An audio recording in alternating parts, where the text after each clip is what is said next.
시작. 여호와께서 모세에게 이르시되 아론의 자손 제사장들에게 말하여 이르라. 그의 백성 중에서 죽은 자를 만짐으로 말미암아 스스로를 더럽히지 말려니와. 에모르, 그렇죠? 말하라. 누구에게 말하냐? 아론의 자손 제사장들에게. 그래서 오늘 에모르는 특별히 제사장들에게 주시는, 아론 자손 제사장들에게 주시는 말씀이 21장 22장입니다. 그래서 오늘 이 에모르의 핵심은 제사장들과 제물에 관한 규례가 먼저 나오고 있습니다. 21장은 제사장들에게 하나님이 주시는 규례고요. 22장은 이제 제물에 관한 규례입니다. 희생제물에 관한 규례를 말씀하고 있고, 23장은 여호와의 절기에 대해서 구체적으로 세부적으로 하나님이 명령을 내리고 계십니다. 자, 제사장은 어떤 존재입니까? 고대 근동에서 거룩한 신과 저속한 인간 만날 수 없다고 생각했습니다. 저속한 인간은 거룩한 신을 만날 수 없다. 그런데 제사장이라는 중재자가 있으면 만날 수 있다라고 생각을 했습니다. 그래서 거룩한 신과 저속한 인간 사이에 중재자로 여겨진 존재가 바로 제사장입니다. 그래서 하나님과 인간 사이의 중재자. 하나님도 이것을 말씀하고 계십니다. 아론 자손 제사장을 하나님이 세우셔서 하나님과 인간 사이에 중재자, 중보자 역할을 하게 하십니다. 그래서 제사장은 다른 말로 말하면 하늘과 땅을 연결시켜주는 존재입니다. 하늘과 땅의 연결자, 커넥터 역할을 하는 굉장히 중요한 존재죠. 제사장이 없으면 어떻게 될까요? 하나님을 만날 수가 없습니다. 제사장이 없으면 뭐예요? 하나님께 제사를 드릴 방법이 없고 하나님을 만날 방법이 없습니다.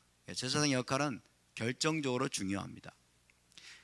이렇게 중요한 존재이기 때문에 이 제사장에게는 더 높은 차원의 거룩과 정결이 요구됩니다. 일반 백성에 대해서도 하나님께서는 거룩하라고 말씀하셨지만은 그러나 제사장들에게 있어서는 더 높은 차원의 거룩과 정결이 요구됩니다. 왜 그러냐면 이 제사장에게는 굉장한 특권과 책임이 수여되어 있기 때문입니다.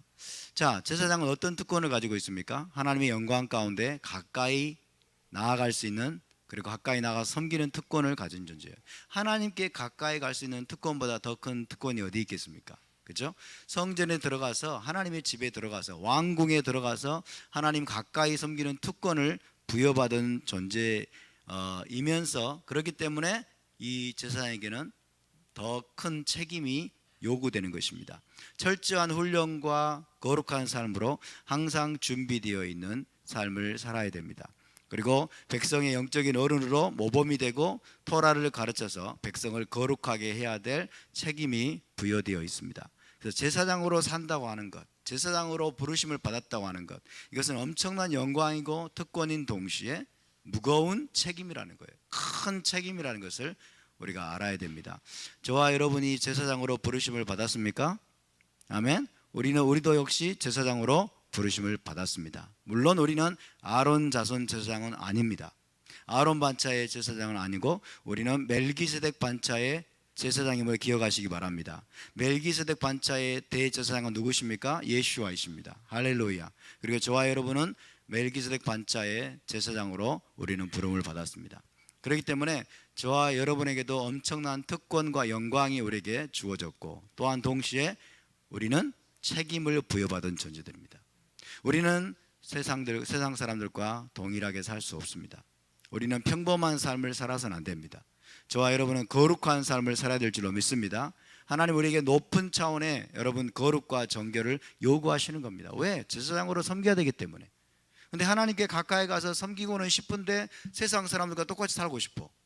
이것은 이율배반적인 거예요. 이것은 말이 안 되는 겁니다. 오늘날 크리스천들이 이것을 알지 못하기 때문에 여러분 제사장 하면서도 세상과 섞이고 싶은 거예요. 세상과 어울리고 싶어하고, 세상 사람들이 환영해주고 좋아해주는 세상에서 모든 즐거움들을 다 그냥 맛보면서 살고 싶으면서도 하나님을 찾으려고 하고 하나님께 예배하려고 하고, 이것은 여러분 통하지 않는 것입니다. 세상과 하나님은 양립할 수 없습니다. 죄와 하나님은 양립할 수 없습니다. 아멘. 하나님 나라는 세상 나라에 속한 것이 아닙니다. 할렐루야. 그래서 우리는 하나님 나라에 속한 삶을 살아야 될 줄로 믿습니다. 하나님의 기준으로 살아야 되는 것입니다. 제사장은 하나님의 기준으로 살아야 돼요. 자, 제사장과 제물에게 있어서 중요한 키워드는 흠 없는 자란데, 흠이 없어야 된다. 흠이 없는 자. 제사장은 거룩한 하나님께 가까이 나아가야 되기 때문에, 그리고 제물은 거룩한 제단에 드려져야 되기 때문에 조금도 흠이 없어야 된다라고 이 레위기 21장 22장에서 말씀하고 있습니다. 제사장은 흠이 없어야 돼요. 제사장은, 그리고 제물도 흠이 없어야 돼요. 흠 없는 제물을 하나님께 드려야 되고, 제사장도 흠 없는 모습으로 하나님 앞에 나가서 하나님을 섬겨야만 된다라고 이야기하고 있습니다. 골로새 1장 21절 보면 예수와께서 십자가에서 우리를 위해서 죽임을 당하신 이유는 우리를 거룩하고 흠 없고 책망할 것이 없는 자로 세우기 위해서. 할렐루야. 거룩하고 흠이 없고 책망할 것이 없는 자로 저와 여러분이 하나님 앞에 서야 될 줄로 믿습니다. 왜? 우리는 제사장으로 부름을 받았기 때문에. 할렐루야. 또한 우리는 하나님의 제단에 여러분 우리가 드려져야 될 산 제물이 되어야 될 줄로 믿습니다. 제물로서도 흠이 없어야 되고 제사장으로서도 우리는 흠이 없어야 됩니다. 아멘. 거룩하고 흠이 없고 책망할 것이 없는 자로 저와 여러분이 준비되고 또 단장되고 훈련될 수 있기를 바랍니다. 할렐루야. 우리는 세상의 말에 귀를 기울여서는 안 됩니다. 세상의 미디어와 그리고 세상 사람들이 이야기하는 것들에 귀를 기울이면 우리는 그들의 삶에 동화될 수밖에 없어요. 그들의 저속한 삶, 그들의 낮은 차원의 삶, 땅에 속한 삶에 우리는 동화될 수밖에 없고 끌려갈 수밖에 없습니다. 우리는 하나님의 음성을 쉐마해야 됩니다. 하나님의 규례를 우리는 쉐마해야 됩니다. 하나님의 기준을 우리는 배워야 될 줄로 믿습니다. 하나님께서 제사장들에게 명령하시는 규례를 우리는 귀담아서 들어야만 되는 것입니다. 그래야 거룩하고 흠이 없고 책망할 것이 없는 자로 우리가 메시아께 드려지고 하나님께 드려질 수 있는 것입니다. 자, 23장으로 넘어가면 여호와의 절기에 대해서 말씀하고 있습니다. 여러분, 레위기 전체가 무엇에 관한 책입니까? 거룩에 관한 책이죠. 어떻게 하면 거룩한 삶을 살 수 있느냐를 가르치고 있는 책이에요. 어떻게 하면 거룩하고 정결한 제사장의 삶을 살 수 있느냐를 가르치고 있는 책인데, 그 중에 중요한 것 중에 하나가 뭐예요? 절기입니다. 여호와의 절기. 절기의 사이클을 따라 살 때 거룩이 이루어질 것입니다. 아멘. 그것을 말씀하고 있어요. 거룩한 삶을 위한 성화의 사이클이다. 성화의 사이클, 우리를 거룩하게 하는 사이클입니다. 샤밧과 유월절, 초실절, 무교절, 오멜개수 기간, 그리고 칠칠절, 나팔절, 그리고 대속제일, 초막절, 이 사이클을 따라서 저와 여러분이 살아갈 때, 이 사이클을 따라서 살아갈 때 우리의 삶 속에서 거룩이 이루어지도록 하나님이 설계하셨습니다. 할렐루야. 그래서 이것이 너무 중요합니다. 거룩한 삶을 위한 성화의 사이클이다. 그래서 이 절기 때는 여호와 신앙의 가치들이 집중적으로 교육되는, 하나님께서 여호와 신앙의 중요한 가치들을 집중적으로 교육합니다. 유월절에는 유월절에 관한 내용들을 하나님이 집중적으로 교육하죠. 그렇죠? 유월절과 무교절, 이것이 무엇인지를 집중적으로 교육하는 거예요. 칠칠절에는 또 샤보트에는 샤보트 때 어떤 일이 있었는지를 집중적으로 하나님이 가르칠 수 있는 기회, 교육의 기회로 삼으시는 것입니다. 그리고 여호와의 절기는 또 인류 구속의 예언적인 스케줄을 보여줍니다. 인류 구속의 6월절에서 시작해서 초막절까지, 이것은 인류 구속의 예언적인 스케줄이에요. 그래서 여러분 6월절에서 초막절을, 이 예언적인 스케줄을 몸으로 실행하면서 구원의 전 과정을 우리가 예행 연습하고 훈련하는 시간으로 허락하신 것이, 명령하신 것이 바로 여호와의 절기입니다. 따라서 여호와의 절기는 옵션이 아닙니다.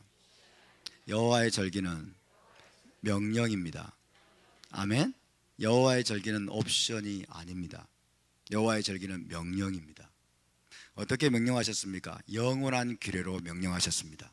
할렐루야. 대대로 너희가 지킬 영원한 규례니라 라고 누가 명령하셨어요? 하늘의 왕께서, 이스라엘의 왕께서 여러분 이스라엘 백성에게 명령하셨습니다. 이스라엘의 접붙임 받은 자들은 전부 다 이 명령을 따라야 될 줄로 믿습니다. 아멘. 이것은 여러분 굿 서제스천이 아닙니다. 여호와의 절기는 굿 서제스천이 아니에요. 하나님이 제안한 게 아니에요. 한번 해볼래? 제한이 아니에요. 이것은 옵션이 아니에요. 해도 되고 안 해도 되는 옵션이 아닙니다.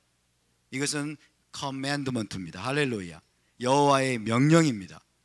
이 명령을 따라 살게 되면 복이 임할 것입니다. 이 명령을 따라 살게 되면 거룩이 이루어질 것입니다. 거룩으로 우리가 훈련받게 될 것입니다. 할렐루야. 너무나 중요한 거예요. 거룩과 관련된 겁니다. 토라 전체는 사실 거룩과 관련된 거예요. 거룩한 제사장 나라 훈련 매뉴얼입니다. 그러니까 토라를 버리면 거룩이 이루어질 수가 없어요. 토라를 버렸기 때문에 어떤 일이 벌어집니까? 세상과 섞이는 거예요. 토라를 버리니까 성탄절이 들어오고 부활절이 들어오고 바알과 아세라 여러분 신상에게 전하는 일들이 교회 안에서 성전 안에서 일어나는 것입니다. 토라는 울타리입니다. 할렐루야. 더러운 것들이 들어오지 못하도록, 세상적인 것들이 들어오지 못하도록 우리를 보호해주는 울타림을 믿으시기 바랍니다. 토라는, 여호와의 절기는 여러분 정말 생명보다도 소중한 거예요. 여호와의 절기는, 토라와 절기는 생명보다 소중합니다. 이스라엘 백성의 신앙의 여러분 신앙의 숨통을 끊어버리는 방법이 뭐냐면 토라와 절기를 없애는 거예요. 그래서 적그리스도의 한결같은 전략은 뭐였습니까? 때와 법을 바꾸는 거였어요. 때와 법을. 때는 뭡니까? 절기예요. 법은 뭡니까? 토라예요. 토라 율법이 폐해졌다. 법을 없애고 그 다음에 절기를 없애버리는 거예요. 때와 법을 변개시키면 여러분 여호와 신앙의 숨통이 끊기는 것 똑같아요. 그래서 혼합주의가 됩니다. 혼합 예배로 가게 됩니다. 섞이게 됩니다. 그래서 거룩을 잃어버리게 되고 신부가 창녀가 되는 거예요. 신부가 창녀가 되고 음녀가 되는 것입니다. 여러분 우리 주 예수와는 순결한 신부를 위해서 오시는 분임을 믿으시기 바랍니다. 순결한 신부로 준비되어야 됩니다. 그러기 위해서는 이 토라와 절기가 여러분 생명과도 같이 소중한 것입니다. 따라서 토라가 우리를 지켜줍니다. 절기가 우리를 지켜줍니다. 아멘입니까? 예, 우리가 절기를 지키는 게 아니에요. 사실은 우리가 토라를 지키는 게 아니에요. 사실은 절기가 그리고 토라가 여러분 저와 여러분을 거룩한 신부로 지켜주고 보호해 주는 것을 믿으시기 바랍니다. 자, 이제 하프타라로 넘어가 보도록 하겠습니다. 하프타라 에스겔서 44장 15절 말씀을 함께 읽습니다. 시작. 이스라엘 족속이 그릇 행하여 나를 떠날 때에 사독의 자손 레위 사람 제사장들은 내 성소의 직분을 지켰은즉 그들은 내게 가까이 나와 수종을 들되 내 앞에 서서 기름과 피를 내게 드릴지니라. 주 여호와의 말씀이니라. 자, 에스겔서입니다. 오늘 하프타라는 에스겔 44장 15절부터 31절까지 아슈케나즈 그 다음에 세파르드 똑같습니다. 에스겔 44장 15절부터 31절까지입니다. 에스겔서가 너무 사랑스럽지 않습니까? 그죠? 에스겔서가 너무 사랑스럽고 또 너무 영광스럽고 감사합니다. 왜냐하면 메시아 왕국에 대한 이야기들로 가득 차 있기 때문에, 메시아 왕국에 대한 예언들로 가득 차 있기 때문에. 할렐루야. 자, 역사적인 배경을 조금 다시 한번 되짚어 보면은 에스겔은 제사장의 아들로 태어난 사람이에요. 제사장 부시는 제사장입니다. 부시의 아들, 제사장 부시의 아들이었어요. 제사장의 아들로 태어나서 30세가 되면 성전에서 섬길 수 있을 것이라고 아마 기대했을 것입니다. 나는 제사장이니까 30세가 되면 예루살렘 성전에서 섬길 수 있을 것이다 라고 기대를 했을 터인데, 안타깝게도 BC 597년 바벨론 포로로 끌려가게 되었습니다. 그렇죠? 597년 바벨론 포로로 끌려가게 되었고, 그리고 BC 586년에는 성전이 파괴되면서 이제 이 에스겔은 제사장이었지만은, 제사장의 아들이었지만은 성전에서 섬길 기회가 사라져 버린 거예요. 성전에서 섬길 기회를 잃어버리게 되었습니다. 그렇지만은 하나님께서 포로로 끌려간 지 5년 후 BC 592년에 이 에스겔의 나이 30세. 30세면 언제입니까? 무슨 나이입니까? 성전에 들어가서 섬겨야 될 나이예요.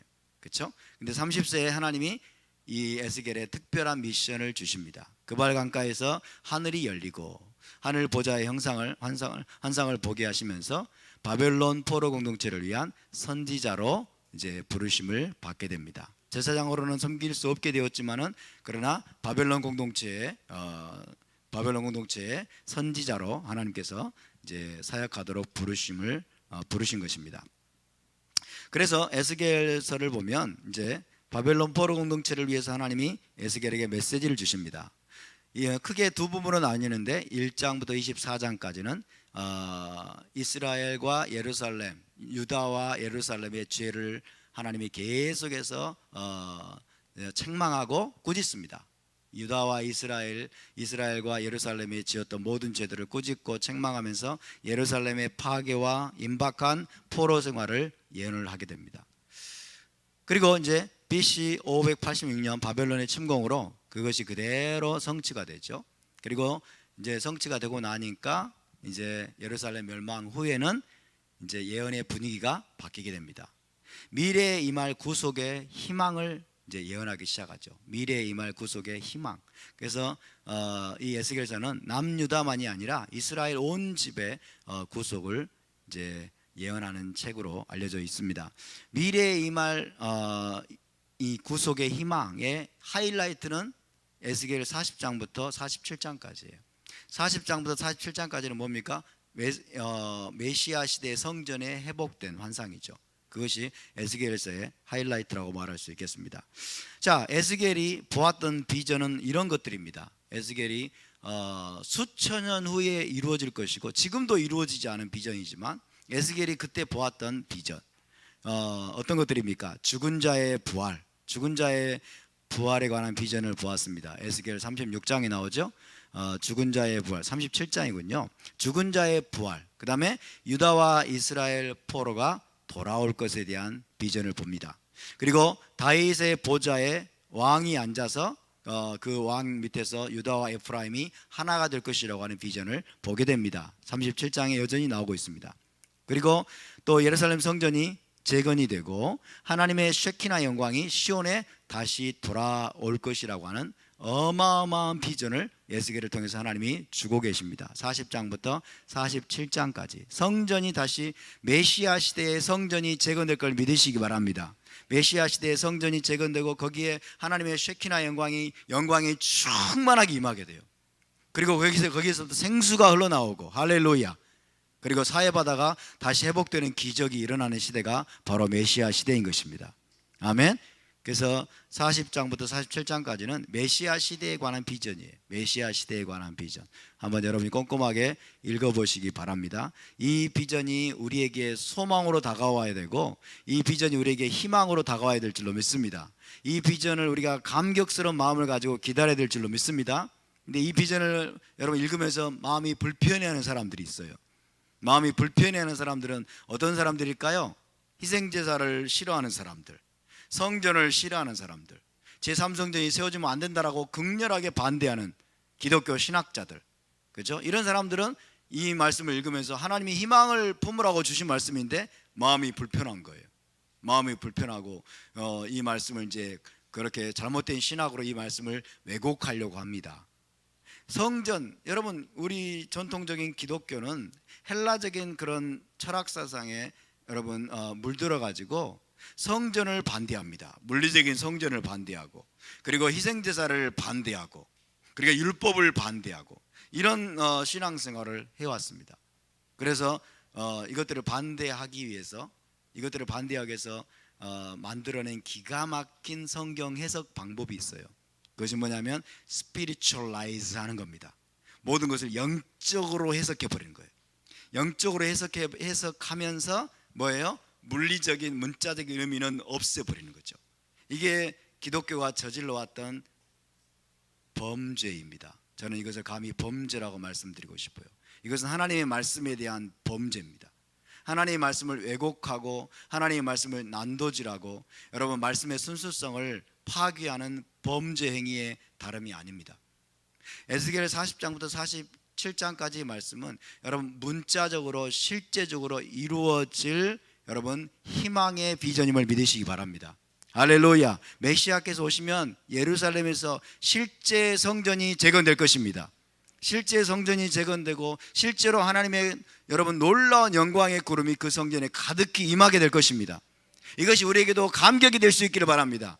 기쁨이 될 수 있기를 바랍니다. 이것 때문에 우리의 심장이 고동칠 수 있기를 바랍니다. 할렐루야. 이것이 우리의 소망이 돼야 돼요. 소망으로 하나님은 주셨는데 우리 기독교 신학자들과 수많은 크리스찬들은 이 말씀을 읽으면서 여러분 분개하고, 그죠? 마음이 불편해지고 도저히 용납할 수 없으니까 어떤 생각을 하냐면 그 말씀은 영적으로 우리 안에서 이루어진다는 뜻이야. 이렇게 또 영적으로 해석하는 아주 기가 막힌 기교를 발휘해왔습니다. 알레고리칼한 해석, 영적인 차원의 해석, 굉장히 위험합니다. 성경은 먼저 여러분, 성경은 1차적으로 문자적으로 해석돼야 될 줄로 믿습니다. 성경은 문자적으로 그리고 역사적으로 해석이 돼야 됩니다. 역사적으로 문자적으로 해석이 되고, 하나님이 문자적으로 주지 않은 것들은 분명히 있습니다. 비유적으로 하나님이 말씀하시고 상징적으로 말씀하신 것들은 상징적으로 해석해야 돼요. 맞습니까? 그러나 실제적으로 문자적으로 하나님이 이루실 것에 대해서 말씀하는 것들은 우리는 그대로 받아들여야 됩니다. 할렐루야. 이것이 여러분 유대인 공동체에게 희망이 되고 소망이 된다면 저와 여러분에게도 동일하게 그렇게 돼야 될 줄로 믿습니다.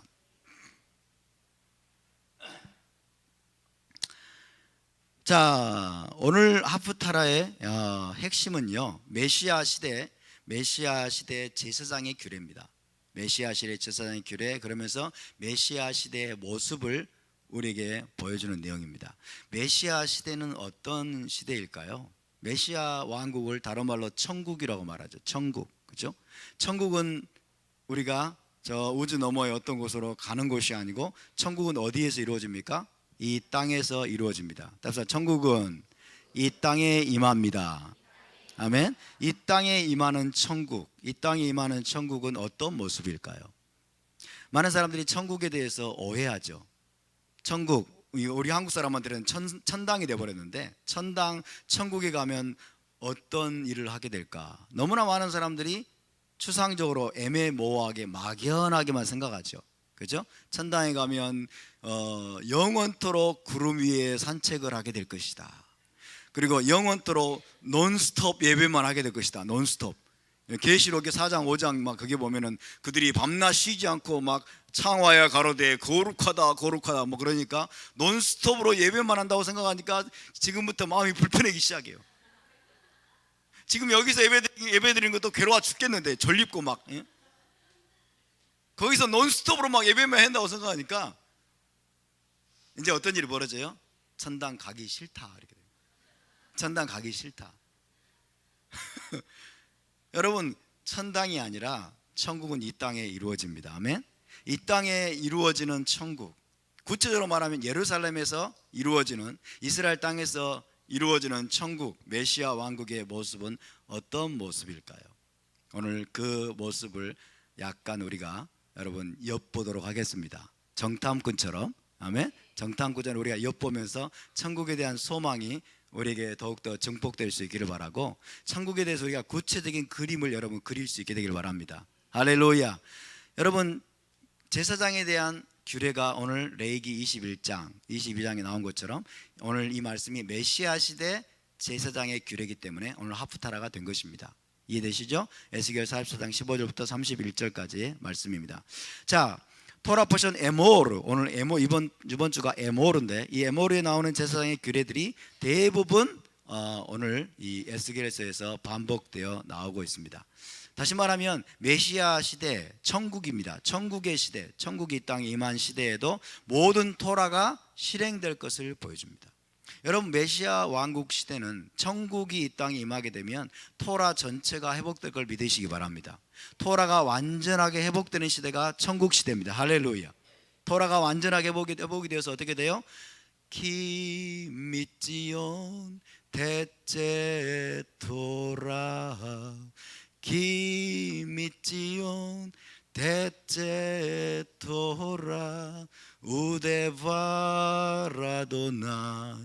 미루샬라이. 이는 토라가 시온에서 나오고. 토라가 어디서 나와요? 시온에서 나오고. 시온이 어디예요? 예루살렘이죠. 그죠? 토라가 시온에서 나와요. 어디로 나가요? 나와서 어디로 갑니까? 열방에게로 갑니다. 세상 모든 나라로 흘러갑니다. 그리고 여호와의 말씀은 예루살렘으로부터 나올 것이다. 할렐루야. 토라가 시온에서 여러분 나오려면 토라 전체가 회복이 돼야 되겠죠. 그죠? 토라 전체가 시온에서 나와서 열방을 가르치고 열방이 토라로 통치되는 시대가 천국입니다. 아멘. 그래야 천국이 이루어집니다. 토라가 회복되면 천국이 이루어집니다. 우리 가운데 토라가 회복되고 있습니까? 지금 천국이 이곳에 임하고 있음을 믿으시기 바랍니다. 할렐루야. 천국의 특징은 그냥 기분 좋은 게 아니에요. 천국의 특징은 그냥 막 감정적으로 막 뜨겁고 막 굉장히 즐겁고 단순히 이게 아니에요. 천국의 중요한 특징은 여러분 토라대로 통치되는 시대인 것입니다. 그래서 오늘 이 메시아 시대, 메시아 왕국에서 제사장의 규례가 반복해서 나오면서 다가올 메시아 시대의 실제 모습을 들여다볼 수 있게 하고 있습니다. 자, 다가올 천국에 가면, 천국이 임하면 어떤 삶을 살게 될까요? 오늘 하프타라에서는 이 천국의 모든 모습을 다 말하고 있지는 않지만 중요한 몇 가지 우리가 그동안 생각하지 못했던 몇 가지 모습들을 우리가 들여다볼 수 있겠습니다. 10가지를 말씀드리겠습니다. 다가올 메시아 왕국, 천국에서의 삶, 천국은 어떤 곳일까? 그 10가지를 간단하게 말씀을 드리겠습니다. 간단하게 1시간 반 정도. 우리 간단하게 1시간 반이에요. 아멘. 메시아 왕국에서 여러분 토라를 우리가 배울 텐데 그때도 지루하다고 하시겠습니까? 그러시면 안 되겠죠? 자, 간단하게 1시간 반 정도 나누겠습니다. 시간이 많이 지났기 때문에 1시간만 나눠야 되겠네요. 자, 메시아 왕국은 어떤 곳일까요? 메시아 시대 천국은 어떤 곳일까요? 첫 번째로 예루살렘 성전이 재건됩니다. 조금 전에 말씀드린 것처럼 예루살렘 성전이 완벽하게 재건됩니다. 그리고 하나님의 영광이 성전에 충만히 임하는 시대입니다. 할렐루야. 예루살렘 성전이 메시아 왕국 때 여러분 재건되면 다시는 파괴되지 않을 겁니다. 하나님의 영광이 그 성전에 충만하게 임하게 되면 다시는 하나님의 영광이 떠나지 않을 것입니다. 1성전, 2성전은 파괴되었고 하나님의 영광은 떠났습니다. 그런데 메시아 시대에 예루살렘 성전이 회복이 되면 다시는 하나님의 영광이 떠나지 않을 것입니다. 할렐루야. 이것보다 놀라운 것이 어디 있겠습니까? 그래서 메시아 시대 때는 성전이 재건되고 셰키나 영광이 충만히 임한다. 이것이 의미하는 게 뭘까요? 이것이 의미하는 것은 뭐냐면 희생제사가 그 성전에서 드려질 것이고, 희생제사를 드리려면 누가 있어야 될까요? 제사장이 있어야 됩니다. 아멘. 자, 성전이 재건됩니다. 셰키나 영광이 충만하게 임합니다. 하나님의 구름 같은 영광이, 빛나는 구름 같은 영광이 충만하게 임합니다. 그러면 거기에서 희생제사가 드려질 것이고, 그리고 레위 자손 제사장이 성전 제사를 주관하게 될 것이다. 희생제사가 완벽하게 회복이 되고, 그리고 레위 자손 제사장직이 완벽하게 회복이 됩니다. 그것이 성전의 존재 목적이에요, 여러분. 아멘. 성전은 세워졌는데 희생제사가 안 드려진다? 제사장이 없다? 그러면 성전이 존재할 필요가 없어요. 이해되시죠? 자, 성전이 없으면 어떻게 될까요? 성전이 없으면 여러분 제사장들은 실업자들입니다. 네, 지금 제사장들은 실업자들이에요. 일이 없어. 지금 제사장들이 있을까요? 있습니다. 그죠? 자기들이 제사장인 걸 알아요. 제사장의 계보들을 그대로 여러분 다 내려와 있어요. 자기들이 제사장인 줄도 알고, 그 다음에 제사장의 규례에 맞춰서 그들은 지금 삶을 살아가고 있어요. 현재. 다만 성전에서 할 수 있는 것들을 못하고 있을 뿐이에요. 성전에서 그들이 여러분 할 수 있는 것을 못하니까 실업자가 돼가지고 다른 일들을 하고 있어요. 다른 일들을 하고 있고, 그렇지만 그들이 지킬 수 있는 규례들은 열심히 지키고 있습니다. 그러나 여러분 이제 메시아 왕국 때 예루살렘 성전이 재건되면 이제 제사장 사역이 풀 가동 상태에 들어가게 될 것입니다. 희생제사가 풀 가동 상태에 들어가게 될 것입니다. 할렐루야. 자, 이때 중요한 사람들이 바로 사독자손 제사장입니다. 사독자손 제사장을 말씀하고 있습니다. 자, 제사장 사독이 누구이냐면 하나님이 선택하신 다윗과 솔로몬 왕에게 끝까지 충성했던 사람이 사독입니다. 끝까지. 자, 다윗이 여러분 죽으려고 하는 다윗의 말년에 솔로몬의 반대에서 반기를 들었던 사람이 있었습니다. 누구죠? 아도니아죠. 아도니아에게 동조해 가지고 아도니아의 반역에 가담한 사람이 있었죠. 아비아달 제사장입니다. 그래서 아비아달을 이제 이 솔로몬이 어때요? 귀양 보냈죠. 네 고향으로 돌아가라. 그리고 아비아달 후에 이제 이 사독이 대제사장이 되었고 솔로몬 성전의 초대 대제사장으로 섬기게 된 자가 바로 사독입니다. 다윗과 솔로몬이 하나님이 선택하신 왕인 줄 알고 이 사독은 끝까지 충성했어요. 여러분 하나님의 뜻이 머무는 곳에 저와 여러분의 충성이 흘러가기를 바랍니다. 하나님이 뜻이 있는 곳에 우리의 삶을 쏟아부어야 돼요. 우리의 충성과 헌신을 쏟아부어야 됩니다. 할렐루야. 다윗과 솔로몬에게 끝까지 충성했다는 얘기는 하나님께 충성했다는 거예요.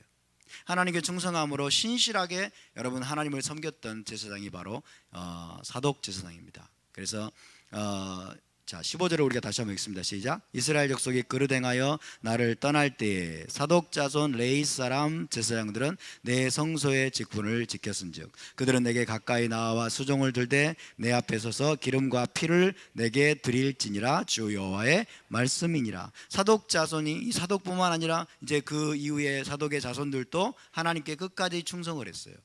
끝까지 충성을 했고 그래서 하나님께서 이제 그들에게 상급을 주시는데 메시아 왕국 때 이 사독 자손 제사장들이 섬기게 될 것이다. 그렇게 말씀합니다. 자, 사독 자손은 백성이 그릇 행하여 하나님을 떠나고 우상을 숭배할 때 끝까지 하나님께 대한 충성을 지켰던 사람들입니다. 그리고 성소의 직분을 지켰다라고 하나님이 말씀합니다. 그렇기 때문에 메시아 왕국의 예루살렘 성전에서 그들이 내게 가까이 나와서 수종을 들게 될 것이다. 가까이 나와서. 자, 성전 안에 여러분 가까이 나와서 수종을 들 때 내 앞에 서서 기름과 피를 내게 드릴지니라 라고 말씀하고 있어요. 기름과 피를 드리는 곳은 어디일까요? 번제단입니다. 번제단. 그렇죠? 번제단에서 기름과 피를 드리는 그 영광을 누릴 자가 사독자손 제사장이에요.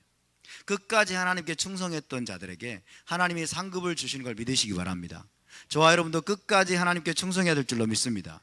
네가 죽도록 충성하라. 내가 생명의 면류관을 너에게 줄 것이다. 할렐루야. 끝까지 작은 일에 충성된 자는 큰 일에도 충성될 것이다. 네가 적은 일에 충성하였으니 내 주인의 즐거움에 참여할지어다. 할렐루야. 하나님이 저와 여러분에게 맡겨주신 작은 일들, 사소해 보이는 일들에 여러분 충성하시기 바랍니다. 그러면 우리 주인의 즐거움에 참여하게 될 것입니다. 주인의 즐거움은 관용적인 표현이에요. 메시아 왕국의 기쁨입니다. 천국 잔치에 저와 여러분이 참여하게 될 것입니다. 할렐루야. 자, 메시아 시대는요, 그래서 아론 자손 중에서 사독의 후손 제사장들만 하나님께 가까이 나아가서 번제단에서 하나님의 음식을 차리는 직무를 수행합니다. 여러분, 번제단은요 아무나 가까이 갈 수 없어요.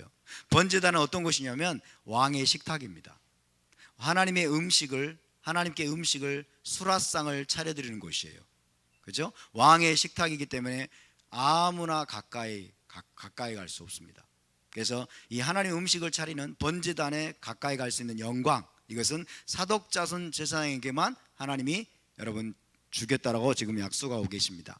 다른 제사장들은 어때요? 다른 제사장들은 제사장직을 박탈당하지는 않습니다. 다른 제사장들은 제사장직을 박탈당하는 것이 아니라 지극히 거룩한 직무만을 박탈당합니다. 지극히 거룩한 직무는 뭡니까? 번제단이나 또 성소에 들어가서 섬기는 일, 이런 것들을 하나님이 못하게 하시는 거예요. 왜? 그들이 충성하지 않았기 때문에. 백성들이 우상을 섬길 때 그들도 똑같이 백성과 동조해서 여러분 우상을 숭배하고 백성들을 더럽혔기 때문에 하나님이 그들에게 번제단에 가까이 나오고 성소에 들어와서 분향을 하고 이런 영광을 그들에게는 허락하지 않는 것입니다. 그러면 이들에게는 어떤 일을 하나님 맡기십니까? 레위 자손들처럼 성전 문지기, 성전을 지키고 그 다음에 기타 수종드는 일들을 그들에게는 맡길 것이다 라고 말씀하죠. 제사장직은 박탈당하지 않아요. 제사장직을 박탈해버리면 토라를 어기는 거죠. 그죠? 그래서 제사장직은 박탈하지 않습니다. 다만 성전의 문지기로 그다음에 다른 허드렛 일들을 하게 만들고 아마 성물도 먹게는 될 겁니다. 그죠? 번제단에서 나는 그 제물들은 또 먹을 수는 있을 것입니다. 그러나 번제단에 가까이 나갈 수는 없어요. 왕께 가까이 나가서 여러분 섬기는 특권은 박탈당하게 되는 것입니다. 그래서 우리가 저와 여러분이 이 시대 가운데 하나님을 어떻게 섬기느냐가 정말 중요합니다. 아멘. 우리가 이 시대 가운데 하나님께 충성하면서 모든 희생과 모든 고난과 아픔들을 감수하게 되면 하나님은 반드시 갚아주실 것입니다. 할렐루야. 자, 에스겔 44장 10절 11절에 이제 그런 내용입니다. 시작. 이스라엘 족속이 그릇 행하여 나를 떠날 때 레위 사람도 그릇 행하여 그 우상을 따라 나를 멀리 떠났으니 그 죄악을 담당하리라.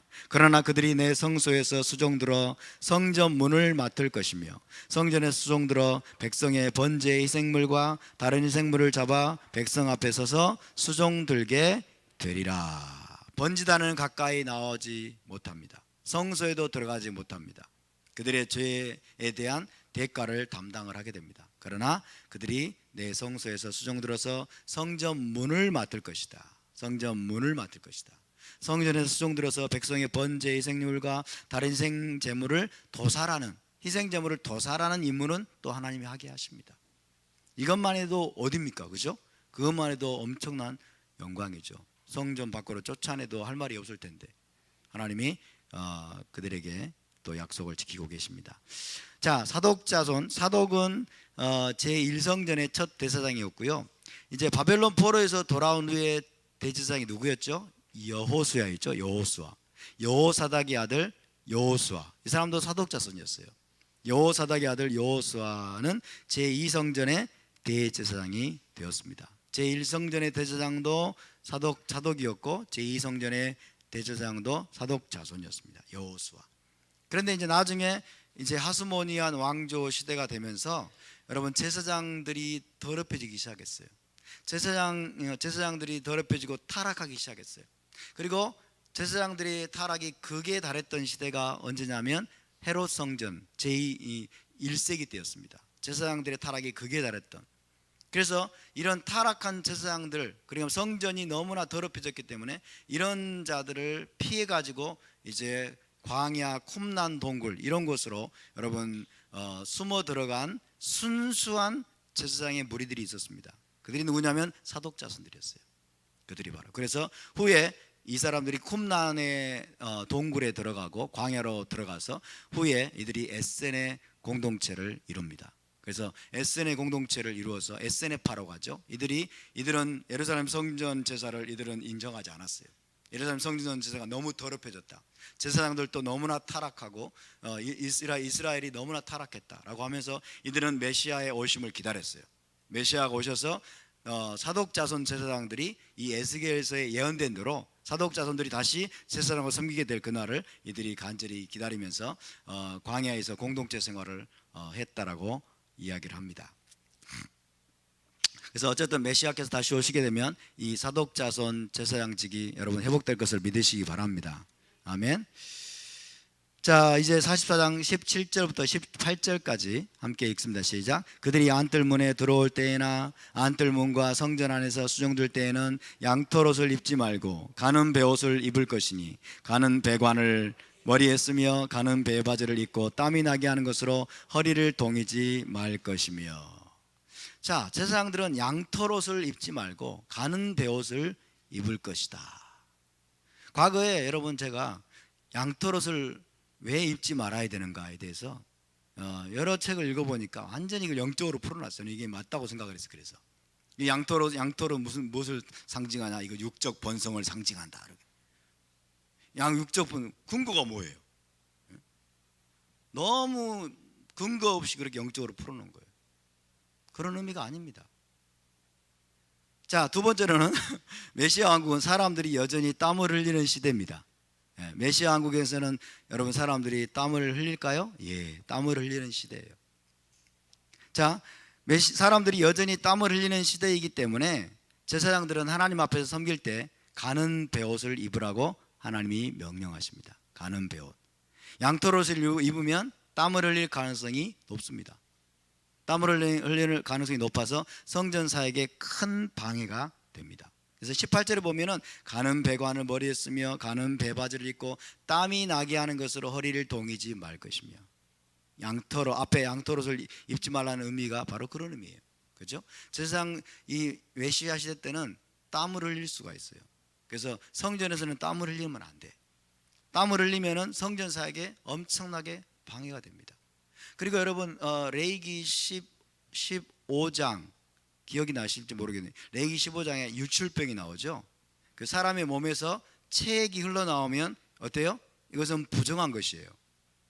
의식상, 그죠? 체액이 흘러나오면 부정한 거잖아요. 땀도 일종의 체액이 흘러나오는 거예요. 그래서 이 땀 흘리는 것도 부정하다라고 우리가 그렇게까지 말할 수는 없지만은 어쨌든 하나님이 이것을 방지하는 겁니다. 그래서 성전에서는 땀을 흘리지 못하도록, 이해되시죠? 땀을 흘리면 너무나 신경이 쓰이고 성전 사역이 여러분 방해가 되고, 그 다음에 땀을 흘리다 보면 이게 사람이 어떻게 돼요? 몰골이 사나워지고 이러잖아요.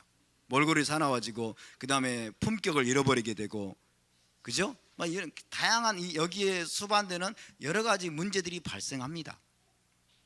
그리고 유출병과도 조금 이게 이제 연결이 될 수도 있고, 그래서 성전에서는 땀을 흘리지 않도록 하나님께서 철저하게 가는 베옷을 입어라, 양털옷을 입지 못하도록 하시는 겁니다. 그래서 이것을 통해서 우리가 알 수 있는 게 뭐예요? 아, 메시아 왕국에서도 땀을 흘리는구나, 그죠? 땀을 흘리는구나, 이거를 우리가 엿볼 수가 있는 것입니다. 제사장 의복에 대해서 출애굽기 28장에 여러분 제사장 의복은 전부 다 가는 배실로 만들라고 명령하셨죠. 가는 배실, 세마포 옷입니다. 그래서 이 내용과도 또 일치되고 있습니다. 흰 세마포는 무엇을 뜻할까요? 정결함과 순수함과 의로움을 뜻합니다. 그래서 정결함 가운데, 순수함 가운데, 의로움 가운데 하나님을 섬기도록 지금 하나님께서 그렇게 설계하셨습니다. 계시록 19장 7절부터 8절을 보실까요? 시작. 우리가 즐거워하고 크게 기뻐하며 그에게 영광을 돌리세. 어린 양이 혼인기약이 이르렀고 그의 아내가 자신을 준비하였으므로 그에게 빛나고 깨끗한 세마포 옷을 입도록 허락하셨으니 이 세마포 옷은 성도들의 옳은 행실이로다 하더라. 할렐루야. 여러분, 의로운 행실로 하나님을 섬긴 자들에게 메시아 왕국에서 세마포 옷을 입혀주신 하나님을 찬양합니다. 세마포 옷입니다. 그래서 우리는 세마포 옷을 하나님께 받아 입기에 합당한 자들로 우리가 준비되어야 될 줄로 믿습니다. 성도들의 옳은 행실이에요. 의로운 행실. 의로운 행실은 뭐예요? 토라를 준행하는 행실입니다. 할렐루야. 토라를 준행하는, 항상 내가 지금 토라대로 행하고 있나?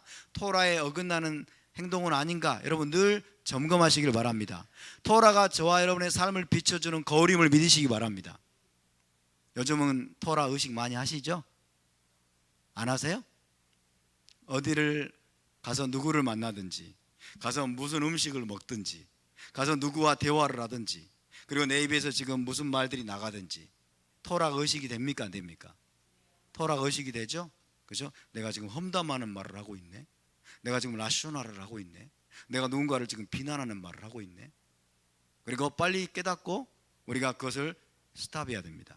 아멘. 토라가 저와 여러분의 삶에 여러분 확고부동한 기준이 될 수 있기를 바랍니다. 굉장히 몸가짐이 굉장히 달라져요. 마음가짐이 달라지고 우리의 삶의 태도가 달라집니다. 아멘. 토라는 우리의 삶을 비추는 등불이요 우리의 삶의 나침반입니다. 할렐루야. 성도들의 옳은 행실, 이 세마포 옷을 우리가 입어야 될 줄로 믿습니다. 제사장들이 입는 옷이 바로 세마포 옷입니다. 우리는 제사장들입니다. 아론 자손, 사독 자손들은 물리적인 세마포 옷을 여러분 입을 것입니다.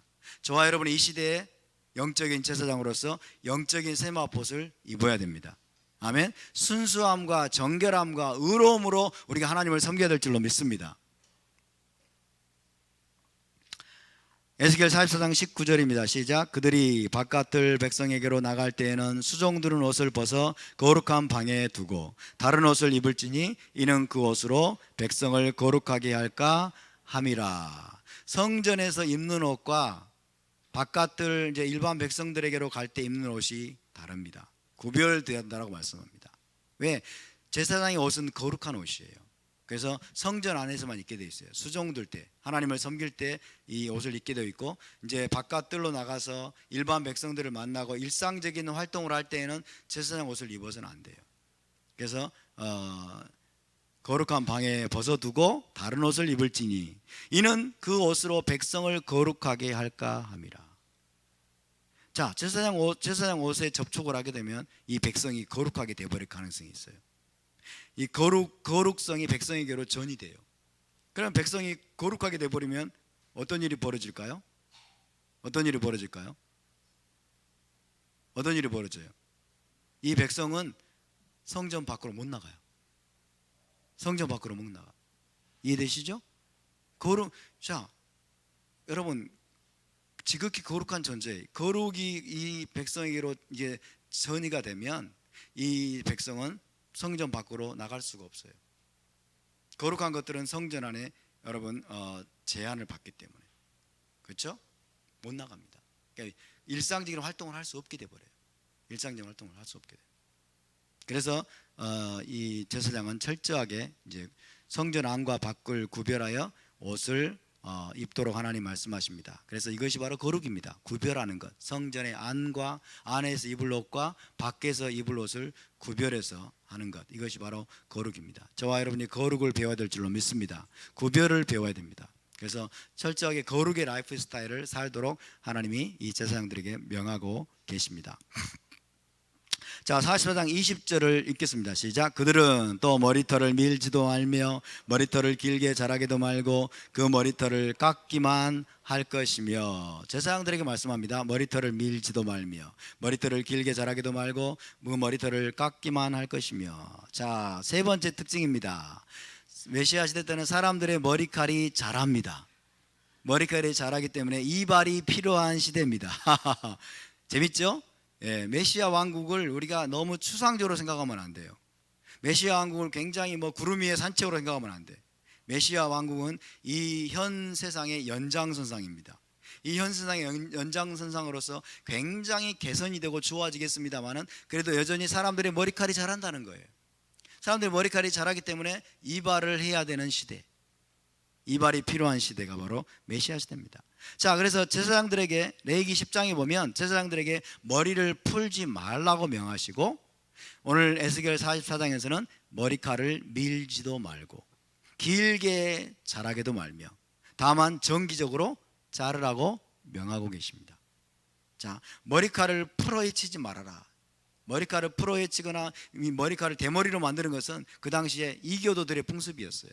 우상 숭배자들의 흔한 풍습이었습니다. 특별히 이교도들이 장례식 때 막 머리카락을 막 풀어 헤쳐 가지고 귀신같이 만들고 이런 풍습을 따르지 말라는 거예요. 그래서 제사장들은 머리카락을 밀지도 말고 대머리가 되게 하지 말고 길게 자라게도 말며 다만 정기적으로 자르라 하고 말씀합니다. 굉장히 단정한 모습을 말씀하고 있죠. 그죠? 그러니까 의복이든 머리칼이든 모든 행동과 그리고 모든 모습이 굉장히 단정하게 섬겨야 되는 그런 모습들을 하나님이 말씀하고 계십니다. 그래서 랍비들은 탈무드에서 이렇게 가르쳤습니다. 왕은 날마다 머리를 자르고 대제사장은 매주 안식일 전 금요일에 자르며 일반 제사장은 30일마다 한 번씩 자른다. 이렇게 가르쳤다고 합니다. 옛날에. 그리고 아마 1세기 때는 이대로 했을 거예요. 이대로. 그러나 길게 풀어헤친 머리는 그래서 1세기 성전에서는 용납되지 않았다고 합니다. 제사장들이 막 머리를 길게 풀어헤치고 장발이 되게 하고 그 다음에 대머리가 되게 하고 이런 제사장들은 1세기 때 용납되지 않았고, 만약 제사장이 그런 모습을 하고 오면 이것은 죽어 마땅하다 이렇게 가르쳤어요. 이런 제사장은 죽어 마땅하다. 왜냐하면 제사장의 길을 포기했기 때문에. 그래서 이런 식으로 가르쳤다고 합니다. 왕은 날마다 머리를 자르게 했나 봐요. 왕은 날마다 이발을 하고, 그 다음에 대제사장은 매주 안식일 전 금요일에 머리를 자르고, 일반 제사장은 30일마다 한 번씩 자른다. 제가 보통 요즘 한 30일마다 자르는데 30일 정확하진 않지만 보통 30일마다 한 번씩 자르는데, 제사장 DNA가 있어서 그런가? 농담입니다. 또 이거 오해하지 마세요. 네 번째로, 사람들이 포도주와 독주를 마시는 시대입니다. 포도주와 독주를 마시는 시대, 현 시대와 똑같습니다. 그죠? 천국에 가면 뭔가 확 이상하게 변화될 거라고 생각하는데, 포도주와 독주를 마시는 시대.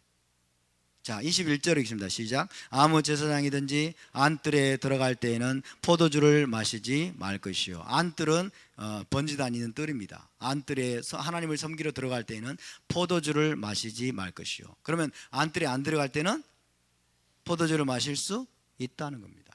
포도주와 독주를 마실 수 있다. 자, 레위기 10장에 보면 제사장들에게 회막에 들어올 때는 포도주와 독주를 마시지 말라고 명하십니다. 성전 의식에서 조금 더 실수하지 않도록. 레위기 10장에 보면 이 명령이 주어진 이유는 뭐냐면, 나답과 아비후가 다른 불을 가지고 들이다가 죽임을 당했어요. 그러니까 영적으로 술에 취해 있었던 것과 똑같아요. 이 말씀을 보고 어떤 랍비들은 나답과 아비후가 술에 취해 있었을 것이다, 술에 취해 가지고 엉뚱한 다른 불을 갖다가 들였다라고 그렇게 추정하는 랍비들도 있습니다. 그러니까 술에 취하면 제정신이 아니잖아요. 그죠? 포도주나 독주를 마시면 제정신이 아니니까 성전 의식에서 엄청난 실수를 하게 되고 하나님을 제대로 섬길 수 없게 돼요. 그러다가 죽임을 당할 수도 있기 때문에 안뜰에 들어갈 때는, 회막에 들어갈 때는 포도주와 독주를 마시지 말라고 말씀합니다. 그러나 성전 밖에서는, 그리고 성전 의식에서 섬기지 않을 때는 포도주와 독주를 마시는 것이 허락이 됩니다. 특히 일반인들은 성전에 들어가 섬기지 않죠. 그러니까 일반인들은 포도주와 독주를 마시는 것이 허용이 되죠. 여러분, 성경에 따르면 포도주를 마시는 것은 죄가 아닙니다. 아멘. 술을 마시는 것 죄가 아닙니다. 아시겠습니까? 포도주를 마시고 술을 마시는 것은 죄가 아니에요. 취하는 게 문제죠. 그리고 초막절에는 독주도 마실 수 있다라고 성경은 말씀합니다. 독한 술이에요. 독한 술. 너무 기쁜 날이기 때문에 독주를 마셔가지고 그 기쁨을 마음껏 표현할 수 있도록 그렇게 하는 것입니다. 그래서 포도주나 독주를 적당하게 필요한 때 마시는 것은 여러분 죄가 아닙니다. 그런데 오늘날 많은 사람들이 오해하고 있죠. 포도주를 마시는 것은 죄라고 생각을 하고 술을 마시는 건 죄라고 생각을 하는데, 이것은 히브리적인 관점이 아닙니다. 이런 히브리적인 관점이 아니에요. 우리가 이런 관점을 회복하면서 또 반대편 극단으로 가면 안 됩니다. 아시겠죠? 포도주 마음껏 마셔야 되겠다, 이제 술도 마음껏 마셔야 되겠다, 그렇게 극단으로 가면 안 됩니다. 술을 취하지 마세요. 그래서 랍비들도 술 취하지 말라고 철저하게 가르칩니다. 사도 바울이 뭐라고 했습니까? 술 취하지 말라. 이는 방탕한 것이니 오직 너희는 성령의 충만을 받으라. 할렐루야. 여러분, 술 취하지 마시기 바랍니다. 아멘. 그러나 몸이 컨디션이 안 좋고 그럴 때 포도주를 한 잔씩 마셔서 몸의 컨디션을 도와주고 혈액순환을 도와주는 것은 잘못된 것이 아닙니다. 이해되시죠? 절기 때 우리가 키두시를 할 때 원래는 포도주로 하는 거예요. 포도주로 하지만 아이들도 있고 이러기 때문에 유대인들은 또 물을 타기도 하고 우리는 또 포도주스로 하기도 합니다. 어쨌든 중요한 것은 포도주와 독주 그 자체는 죄가 아니에요. 아시겠죠? 그래서 왜냐하면 우리가 이것을 오해하고 있으면 성경이 이해가 안 되기 때문에. 메시아 시대 때는, 메시아 왕국 때는 포도주와 독주를 마실 수 있습니다. 지금도 마찬가지입니다. 포도주와 독주를 마실 수 있습니다. 그러나 죄를 범하지 않기를 바랍니다. 죄 가운데 빠지지 않기를 바랍니다. 포도주와 독주를 마시다가 여러분 우리가 인사불성에 빠지게 되고 또 술에 중독이 되고 이런 굉장히 위험성이 있어요. 그렇기 때문에 철저하게 훈련이 필요합니다. 철저하게 훈련이 필요합니다. 그래서 메시아 왕국 시대 때도, 천국이 임할 때도 사람들이 포도주와 독주를 마실 수 있다라는 것을 기억하시기 바랍니다. 에스겔 44장 22절 시작. 과부나 이혼한 여인에게 장가들지 말고 오직 이스라엘 족속의 처녀나 혹시 제사장의 과부에게 장가들 것이며. 자, 메시아 왕국에서 섬길 사독자손 제사장들은 과부나 이혼한 여인에게 장가들지 말고 오직 이스라엘 족속의 처녀나 혹시 제사장의 과부에게 장가들 것이다 라고 말씀하고 있는데, 이것은 무슨 말이냐면 사람들이 여전히 결혼하는 시대입니다. 사람들이 여전히 결혼할 수 있고 결혼하는 시대, 메시아 왕국 때도 천국이 이 땅에 임해도 결혼하는 일이 있게 될 것이다. 사람들은 결혼할 것이고, 그래서 어떤 결혼은 배우자의 죽음으로 끝이 나서 과부가 생길 수도 있습니다. 과부가 생길 수 없다면 과부나 이혼한 여인에게 장가들지 말란 말을 할 필요가 없죠. 그죠? 과부가 생길 수도 있습니다. 또 어떤 결혼은 이혼으로 끝날 수도 있습니다. 과부나 이혼한 여인에게 장가들지 말고 라는 말은 과부나 이혼한 여인이 생길 수 있는 가능성이 있다는 것을 전제하는 것입니다. 그래서 제사장은 과부나 이혼한 여인과는 결혼할 수 없다라고 하나님이 말씀하고 있습니다. 자, 지금 여러분, 우리가 이것들을 통해서 뭘 알 수 있습니까? 부활체가 아닌 사람들이 메시아 시대 때 존재한다는 거예요. 그죠? 많은 사람들이 부활체가 아닌 상태에서 메시아 시대에 들어간다는 것입니다. 특별히 여기는 뭡니까? 제사장들, 유대인들 말합니다. 유대인들과 제사장들과 많은 여러분, 이런 사람들이 부활하지 못한 상태에서 부활의 몸을 입지 않고 메시아 시대에 들어가게 되면 현 세상에서의 사는 것과 상당히 비슷한 삶을 산다는 것을 기억해야 됩니다. 아멘. 그래서 메시아 시대 때는 여전히 사람들이 결혼할 것이고, 또 제한적이긴 하겠습니다만은 과부도 생길 수 있고 이혼한 여인도 생길 수 있다는 것을 우리가 기억해야 됩니다. 레위기 21장 7절 시작. 그들은 부정한 장녀나 이혼당한 여인을 취하지 말지니 이는 그가 여호와 하나님께 거룩함이니라. 레위기 21장 7절에서는 제사장들에게 주시는 말씀이에요. 제사장들은 부정한 장녀나 이혼당한 여인을 취하지 말아라. 그런 자들과 결혼할 수 없다. 왜? 여호와 하나님은 철저하게 거룩한 분이기 때문에.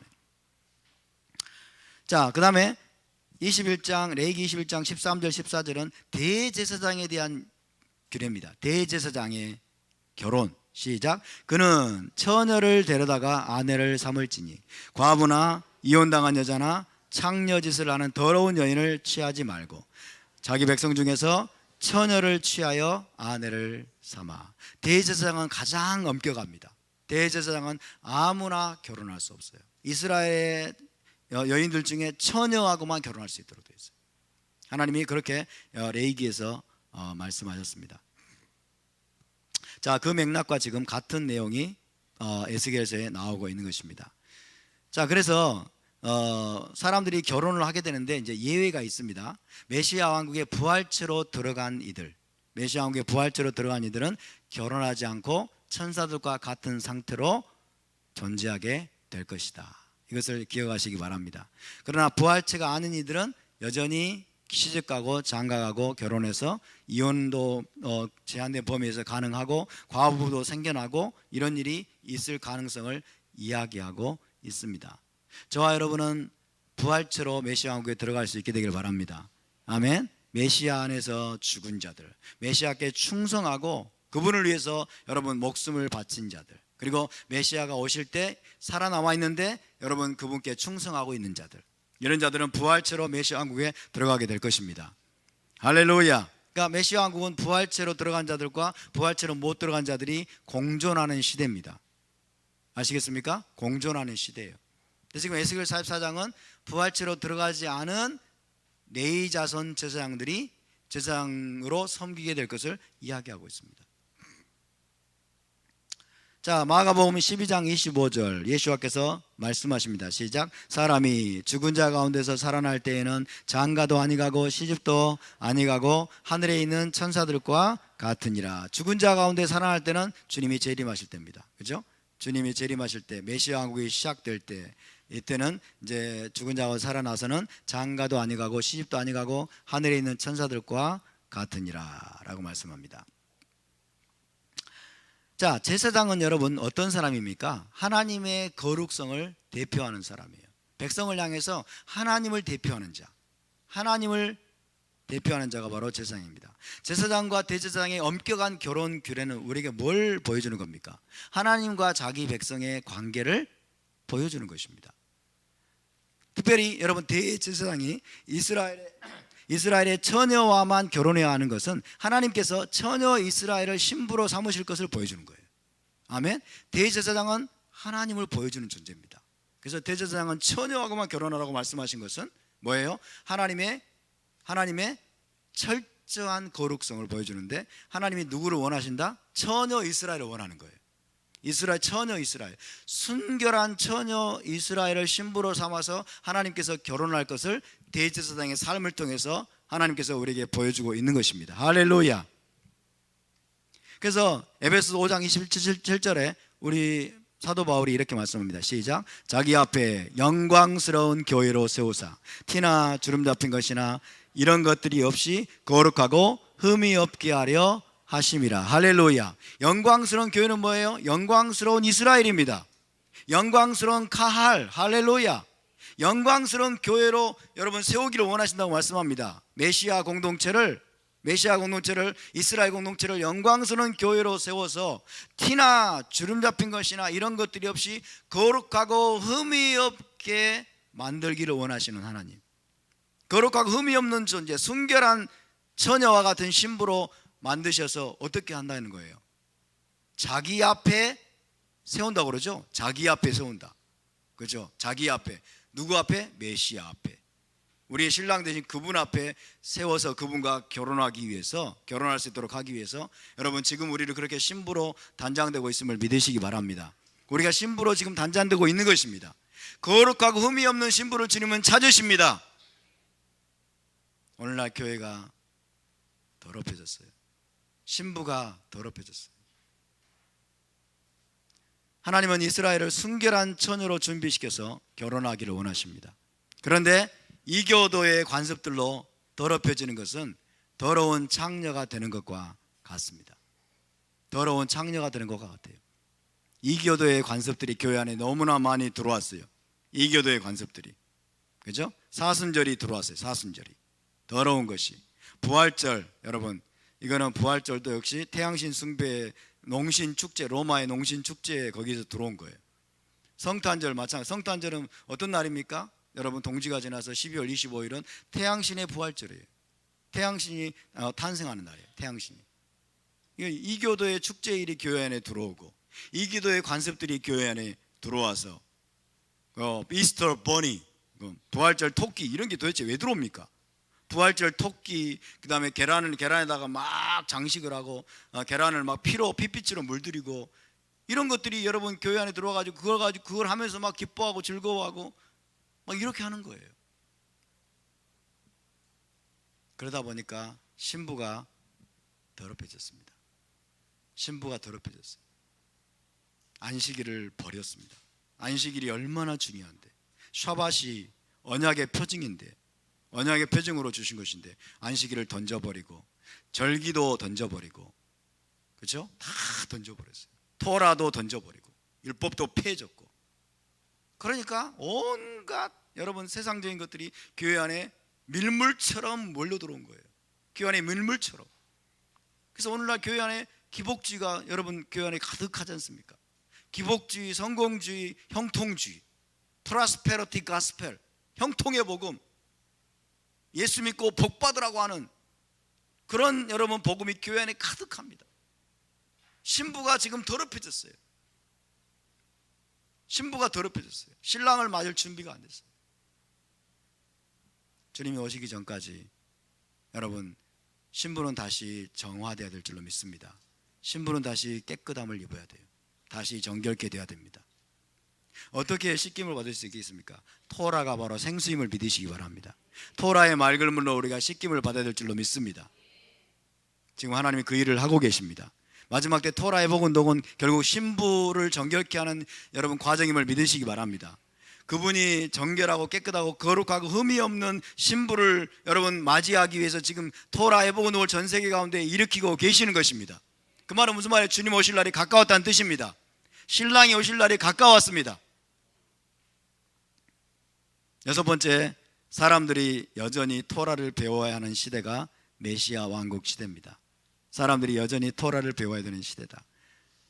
자, 에스겔 44장 23절 24절을 읽습니다. 시작. 내 백성에게 거룩한 것과 속된 것의 구별을 가르치며 부정한 것과 정한 것을 분별하게 할 것이며 송사하는 일을 재판하되 내 규례대로 재판할 것이며 내 모든 정한 절기에는 내 법도와 율례를 지킬 것이며 또 내 안식일을 거룩하게 하며. 제사장들은 내 백성에게 거룩한 것과 속된 것의 구별을 가르칠 것이다.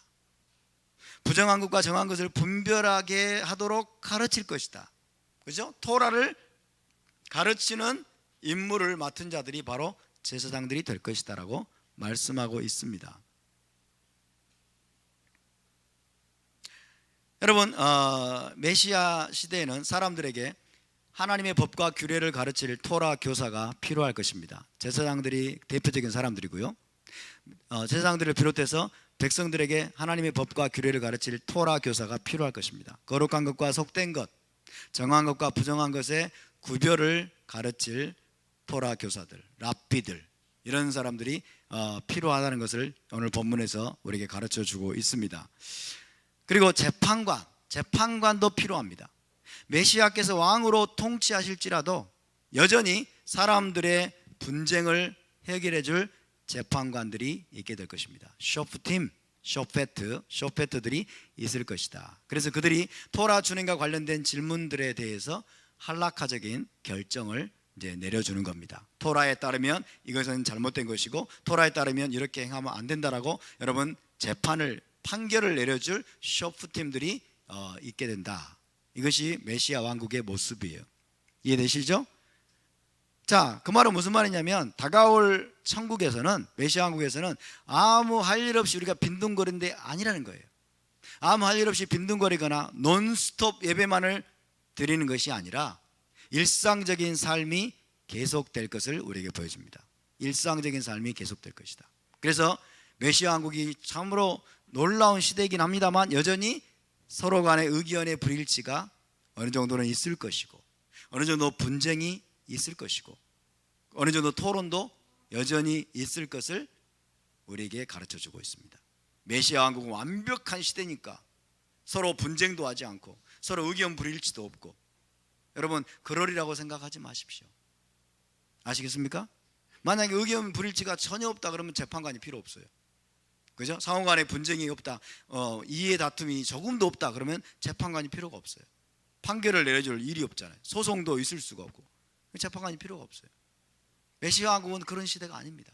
메시아 왕국은 지금 현 시대보다 굉장히 아마 개선되고 굉장히 회복된 시대이긴 합니다만 그럼에도 불구하고 메시아 왕국은 여러분 올람하재임을 기억하시기 바랍니다. 올람하재예요. 완벽히 회복된 시대는 아니에요. 그래서 메시아께서 왕으로 통치하셔도 백성들 간에 서로 의견 다툼은 어느 정도 있을 것이다. 어느 정도 있을 것이다. 그것을 우리가 기억할 수 있을 것입니다. 생각할 수 있습니다. 그런데 여러분 또 다른 곳에 보면 메시아 시대에는 이웃에게 여호와를 알라 라고 가르칠 필요가 없다라고 이야기하고 있습니다. 그리고 다 여호와를 알게 될 것이다 라고 이야기하고 있는데, 그러면 그 예언하고 이 말씀은 서로 충돌하는 건 아닙니까? 너희는 이웃에게 각기 여호와를 알라라고 말할 필요가 없다라고 말하고 있죠. 자, 이 예레미야에 있습니다. 예레미야 31장 34절 시작. 그들이 다시는 각기 이웃과 형제를 가리켜 이르기를 너는 여호와를 알라 하지 아니하리니 이는 작은 자로부터 큰 자까지 다 나를 알기 때문이라. 내가 그들의 악행을 사하고 다시는 그 죄를 기억하지 아니하리라. 여호와의 말씀이니라. 이게 메시아 왕국의 특징이에요. 이게 메시아 시대의 특징입니다.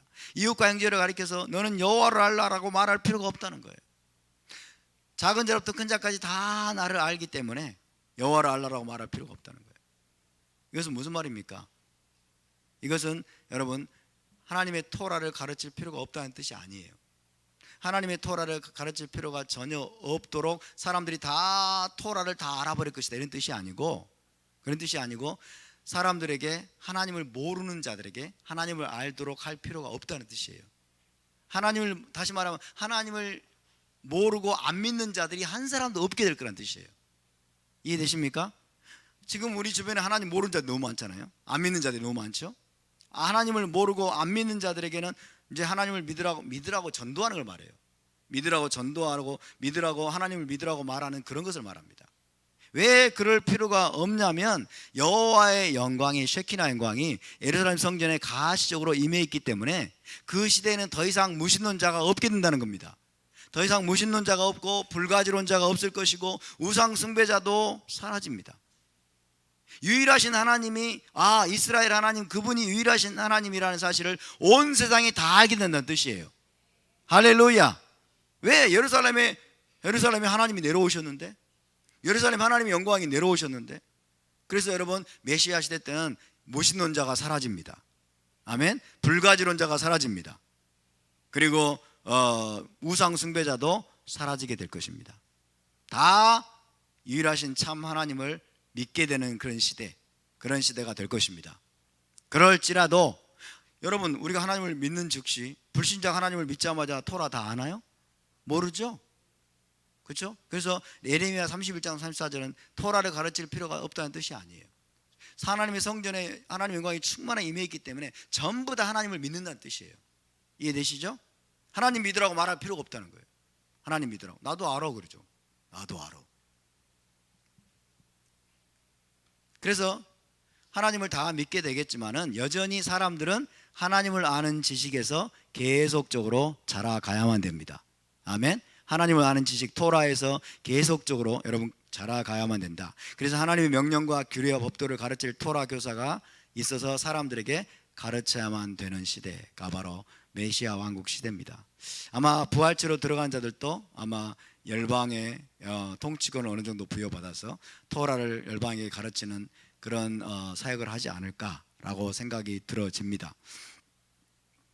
레위기 10장 10절부터 11절까지가 바로 토라를 가르칠 제사장의 책무에 대해서 이야기하고 있습니다. 시작. 그리하여야 너희가 거룩하고 속된 것을 분별하며 부정하고 정한 것을 분별하고 또 나 여호와가 모세를 통하여 모든 규례를 이스라엘 자손에게 가르치리라. 제사장들은 거룩하고 속된 것을 먼저 분별해야 됩니다.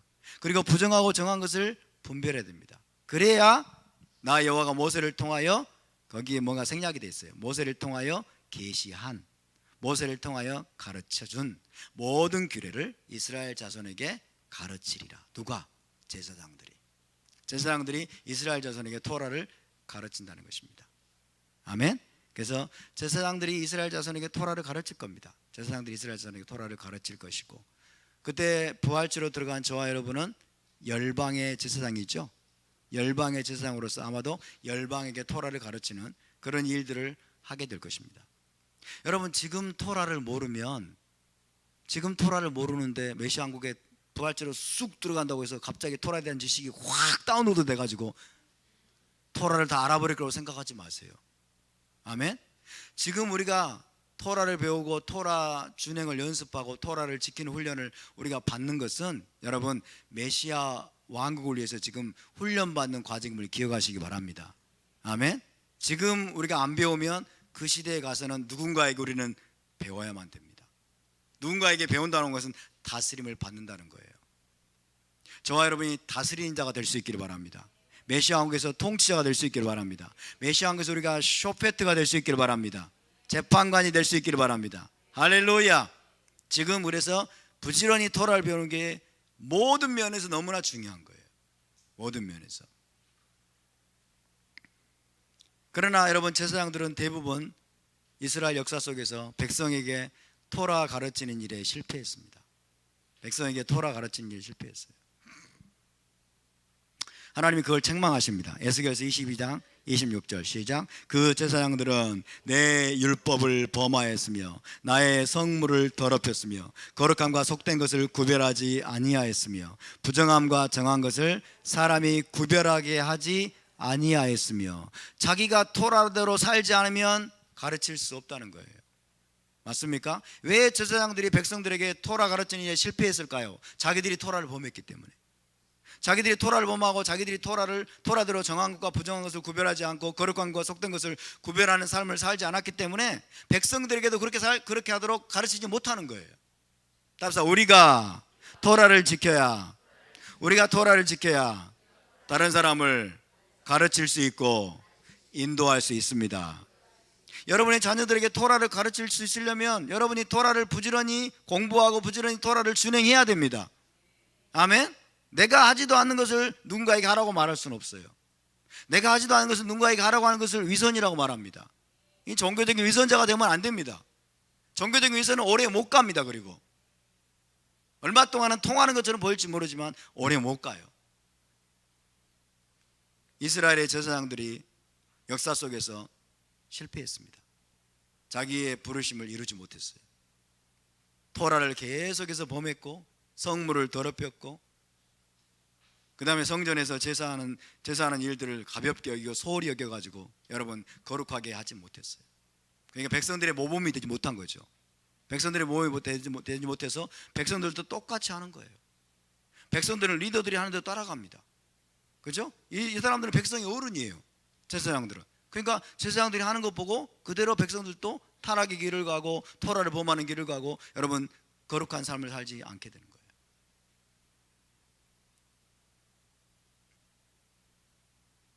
저와 여러분이 토라를 부지런히 준행하는 데 힘쓸 수 있기를 바랍니다. 아멘. 우리가 토라를 정말 진실한 마음으로 토라를 준행하는 길에 우리가 여러분 심혈을 기울이고 힘쓰게 되면 하라고 말하지 않아도 우리의 자녀들이 우리의 모습을 보고 따라오는 것을 믿으시기 바랍니다. 물론 하라고 이야기해야 될 것입니다. 가르쳐 줘야 될 것입니다. 그러나 우리가 진실한 마음으로 성실한 마음으로 토라를 준행하고 하나님께 충성하는 삶을 살면 그 자체가 교훈이 되는 것입니다. 그 자체를 보고 따라오는 것입니다. 할렐루야. 그러므로 우리가 어떻게 사느냐가 중요합니다. 여러분 어떻게 살고 계십니까? 토라대로 살고 계십니까?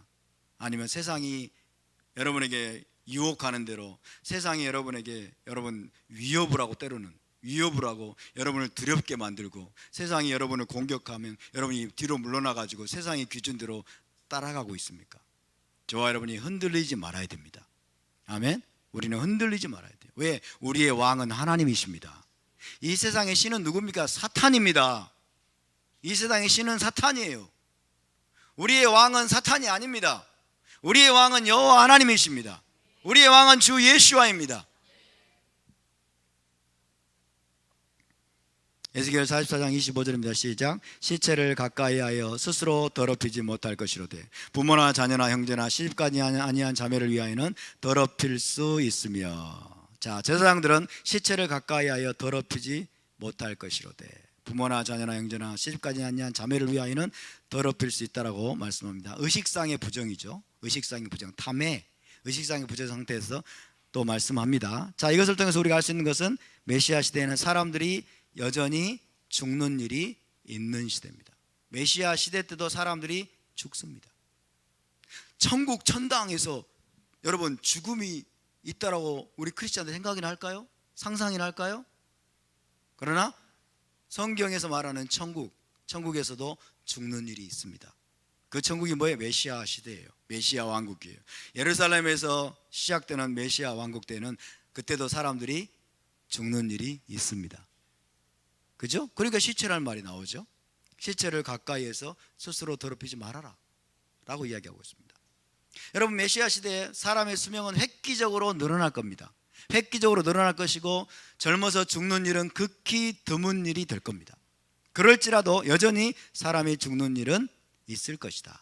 그리고 시체와의 접촉으로 인해 부정케 될 가능성도 있다는 것을 여기서 말씀하고 있습니다.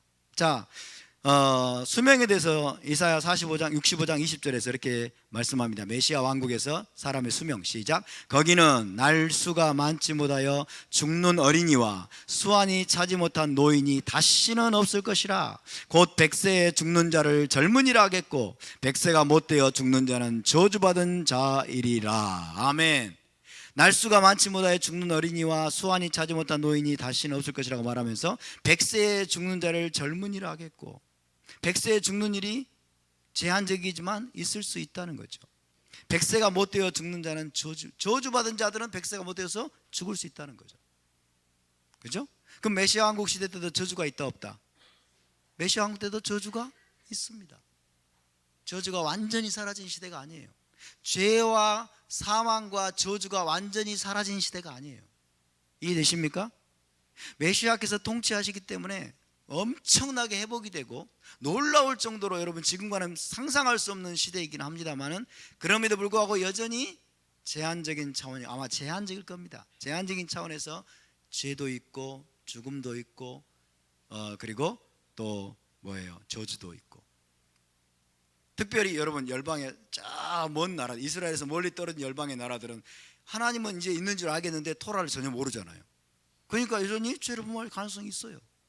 그렇죠? 그래서 우리가 메시아 왕국을 오해하지 않기를 바랍니다. 메시아 왕국을 너무 뜬구름 잡듯이 우리가 그렇게 알고 있으면 안 됩니다.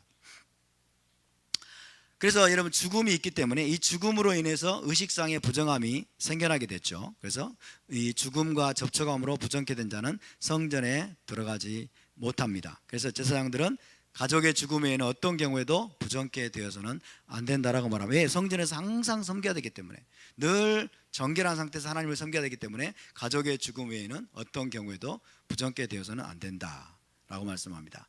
그래서 에스겔 44장 26절 27절 이렇게 되어 있습니다. 시작. 이런 자는 스스로 정결하게 한 후에 7일을 더 지낼 것이요 성소에서 수종 들기 위해 안뜰과 성소에 들어갈 때에는 속죄제를 드릴지니라 주 여호와의 말씀이니라. 혹시라도 시체로 인해서 부정하게 된 경우에는 스스로 정결 과정을 거친 후에 7일을 더 지내라. 그리고 이제 속죄제를 드려서 다시 성소에 들어가서 섬길 이제 준비를 하라고 말씀합니다. 자, 그 다음에 44장 28절입니다. 시작. 그들에게는 기업이 있으리니 내가 곧 그 기업이라. 너희는 이스라엘 가운데서 그들에게 산업을 주지 말라. 내가 그 산업이 됨이라. 어떤 때는 기업이라고 말하고 어떤 때는 산업이라고 말하고 참 번역이 일관성이 없습니다. 자, 여덟 번째로 여러분, 메시아 시대 때는 사람들에게 여전히 수입과 부양 수단이 필요한 시대입니다. 수입이 필요합니다. 수입이 먹고 살기 위해서 수입이 필요하고 그 다음에 부양 수단이 필요한 시대가 메시아 왕국 시대입니다. 여전히 생계를 위해서 일을 해야 됩니다. 생계를 위해서 일을 해야 됩니다. 땅을 소유하며 그리고 후손에게 땅을 물려줄 것이다. 제사장들 역시 재정 지원이 필요한 시대가 바로 메시아 왕국 시대입니다. 물론 땅이 엄청나게 회복이 됐기 때문에 엄청난 수확이 날 겁니다. 그죠? 엄청난 수확이 나고 포도 곡식 이런 알갱이 하나가 엄청난 부요함을 가져다 주겠지만은 그래도 여전히 뭐예요? 거둬야 돼요. 여전히 씨를 뿌리고 파종을 해야 되는 일이 있어야 됩니다. 아시겠죠? 아모스에 내일 우리가 나누겠습니다만은 씨 뿌리는 자가 나와요. 여전히 메시아 왕국 시대도 씨를 뿌려야 한다는 거예요. 땅이 필요하고 씨를 뿌려야 되고 여전히 수확을 또 거둬야 되고 생계를 위해서 일을 해야 되는 시대가 바로 메시아 왕국 시대입니다. 천당에는 일이 없을 줄 알았는데, 천당 가면 일이 없을 줄 알았는데 이 땅에 세워지는 천국에는 일상적인 일들이 굉장히 많습니다. 지루할 틈이 없겠죠? 예, 지루할 틈이 없어 굉장히 신날 거예요. 근데 지금 현 세상에 지금 세상에 일하는 게 굉장히 어렵죠. 힘들잖아요. 그죠? 요즘 일자리도 없어가지고 막 너무나 힘겨운 그런 상황인데 메시아 왕국에서 일하는 것은 정말 신나고 재밌을 겁니다. 그렇죠? 한번 심었더니 막 쑥쑥 자라가지고 포도 알갱이가 막 이따만 해가지고 포도 알갱이 하나가 포도 알갱이 하나에다 코크를 꽂아가지고 여기서 뭐예요? 겨울 동안 내내 포도주를 막 끓여서 마시고 엄청나게 즐겁고 아마 일하는 게 즐겁고 행복한 시대가 되리라고 생각이 듭니다. 자, 토라에서 여러분 레위 지파에게는 기업을 주지 않았습니다. 토지를 주지 않았다는 뜻이에요. 경작할 토지를 말합니다. 경작할 생계를 위해서 경작할 기업을 주지 않았습니다. 레위 지파는 성막에서 섬기면서 거기서 나는 것을 먹습니다. 그리고 온 이스라엘의 지원으로 살아가게 하나님이 그렇게 설계를 하셨습니다. 민수기 18장 20절에 그렇게 말씀합니다. 시작. 여호와께서 또 아론에게 이르시되 너는 이스라엘 자손의 땅에 기업도 없겠고 그들 중에 아무 분깃도 없을 것이나 내가 이스라엘 자손 중에 내 분깃이요 내 기업이니라. 할렐루야. 여러분 레위 자손과 제사장들은 기업을 분배받지 못합니다. 기업을 누가 기업이에요? 레위인의 기업은 여호와 하나님이 기업이십니다. 할렐루야. 여호와 하나님으로부터 먹고 살 게 나온다는 거예요. 여호와 하나님이 직접 먹여 살린다는 거예요. 할렐루야. 하나님이 직접 먹여 살리는 거예요. 뭐 하면? 하나님 섬기는 일에 여러분 그들의 삶을 헌신하게 됩니다. 그런데 여러분 레위인들에게 기업은 주어지지 않았지만 무엇은 주어졌어요? 기업은 주지 않았지만 무엇은 주어졌어요? 성읍은 주어졌어요. 성읍. 지분이 있어야 될 거 아니에요. 그렇죠? 지분이 있어야 돼. 살 집을 지을 수 있는, 집을 지을 수 있는 도시, 성읍은 여러분 주어졌습니다. 레위인들에게는 총 48개의 성읍이 주어졌잖아요. 12지파 곳곳에 레위인들을 위해서 48개의 성읍이 주어졌어요. 이건 기업이 아닙니다. 이것은 집을 짓고 살 수 있는 그런 성읍을 말하는 것입니다. 마찬가지입니다. 에스겔 48장 10절 11절 시작. 이 드리는 거룩한 땅은 제사장에게 돌릴지니 북쪽으로 길이가 25,000척이요 그 중앙에 여호와의 성소가 있게 하고 이 땅을 사독의 자손 중에서 거룩하게 구별한 제사장에게 돌릴지어다. 자, 여호와의 성소를 중심으로 해가지고 여러분 제사장들에게 그 주변에 거룩한 땅을 구별해 가지고 제사장들에게 그 땅을 준다는 거예요. 이거는 기업을 준다는 말이 아니고 제사장들이 살 집을 마련하도록 땅을 제사장들에게 주신다는 것입니다. 그래서 여러분, 온 이스라엘은 메시아 왕국 시대에도 여전히 제비를 뽑아 가지고 기업의 땅을 분배받을 겁니다. 그리고 그 땅을 경작하여 생계를 유지하게 됩니다. 그러나 레위 자손은, 그리고 제사장들은 거주할 땅, 집을 짓고 거주할 땅만을 분배받을 것이다. 그리고 이 레위인들의 기업은 여전히 여호와 하나님이 기업이 되실 것입니다. 할렐루야. 여러분, 온 이스라엘이 기업을 분배받을 때 저와 여러분도 이스라엘 땅에서 기업을 분배받을 것을 믿으시기 바랍니다. 우리에게도 기업이 있습니다. 아멘. 저와 여러분의 기업이 있어요. 그러니까 여기서 여러분 부동산이 한 평도 없다고 해서 슬퍼하거나 노하지 마세요. 부동산이 한 평도 없고 나는 맨날 평생 동안 새빵살이 해야 돼? 그러지 마세요. 괜찮습니다. 어차피 다 놓고 가야 돼요. 어차피 다 놓고 떠나가야 돼요. 여기서 여러분 여기서 메시아 왕국 시대 때도 머물기를 원하는 분들은 땅 사세요. 여기서 머물기를 원하는, 저는 떠날랍니다. 저는 메시아 왕국으로 저 예루살렘으로 떠날 테니까 여기서 끝까지 계시고 싶은 분들은 땅도 사시고 그렇게 하세요. 저는 이 땅에는 미련이 없습니다. 이 땅에는. 할렐루야. 저는 예루살렘의 소망을 가지고 있습니다. 이스라엘 땅에서 우리가 기업을 분배받을 것입니다. 할렐루야. 주님이 빨리 오셔야 되겠습니다. 그래서 자, 에스겔 44장 29절 33 시작. 그들은 소제와 속죄제와 속건제의 제물을 먹을지니 이스라엘 중에서 구별하여 드리는 물건을 다 그들에게 돌리며 또 각종 처음 익은 열매와 너희 모든 예물 중에 각종 거짓 제물을 다 제사장에게 돌리고 너희가 또 첫 밀가루를 제사장에게 주어 그들에게 내 집에 복이 내리도록 하게 하라. 빨리빨리 하겠습니다. 제사장의 몫은 소제물, 속죄제물, 속건제물, 화목제물에 흔든 가슴과 든 뒷다리, 곡식과 포도와 과일의 각종 첫 열매, 처음 짠 기름, 포도주 틀의 첫 포도주, 동물의 첫 태생 등등이 제사장의 몫으로 주어집니다. 제사장에게 처음 것을 드리라고 말씀하고, 제사장에게 처음 것을 드리는 것은 하나님께 제일 좋은 것, 처음 것을 드리는 겁니다. 할렐루야. 여러분, 하나님께 가장 좋은 것을 드리시기 바랍니다. 하나님께 첫 열매를 드리시기 바랍니다. 첫 열매는 지금도 드릴 수 있습니다. 하나님께 첫 열매를 드리시고 하나님께 11조를 드리고 하나님께 가장 좋은 것을 드리시기 바랍니다. 쓰다 남은 것을 드리지 마세요. 하나님께, 여러분이 수입이 있으시면 하나님께 드릴 걸 먼저 구별하시기 바랍니다. 하나님이 우리의 우선순위가 돼야 됩니다. 이것을 구체적으로 실행하는 방법이 이스라엘 백성들은 제사장에게 처음 것을 드리는 거예요. 첫 열매를 드리는 거예요. 첫 포도주를 드리고 그 다음에 기름을 짤 때도 처음 짠 기름은 제사장에게 가장 좋은 걸 드리는 거예요. 이것이 여러분 하나님 제일주의로 사는 법들을 지금 하나님 훈련시키는 겁니다. 저와 여러분 이런 삶을 해보게 될 줄로 믿습니다. 하나님이 저와 여러분의 가장 큰 우선순위가 돼야 됩니다. 그래서 메시아 왕국 시대 때도 여전히 이것이 회복될 것입니다. 아홉 번째, 메시아 왕국은 사람들이 빵을 만들어 먹는 시대입니다. 빵을 만들어 먹는, 여전히 빵을 먹습니다. 여전히 아무것도 안 먹고, 여러분 천사들처럼, 우리 부활체로 들어간 자들은 물론 그럴 수 있어요. 부활체로 들어간 자들은 빵 먹을 거예요. 근데 그렇죠? 예수와께서 생선 드셨잖아요. 그런 것처럼 메시아 왕국 때도 빵을 만들, 천당에서 뭐 먹고 살지 사람들이 또 그걸 고민하잖아요. 천당에서 하나님 그냥 알약 하나 주실까 뭐 이렇게 생각하잖아요. 알약 하나 주면 막 서자적으로 힘이 쏟아가지고 막 움직일까, 그런 게 아닌데 메시아 왕국 때도 여전히 여러분 수확을 하고 곡식을 재배해서 밀을 재배해서 빵을 만들어 먹는 시대다.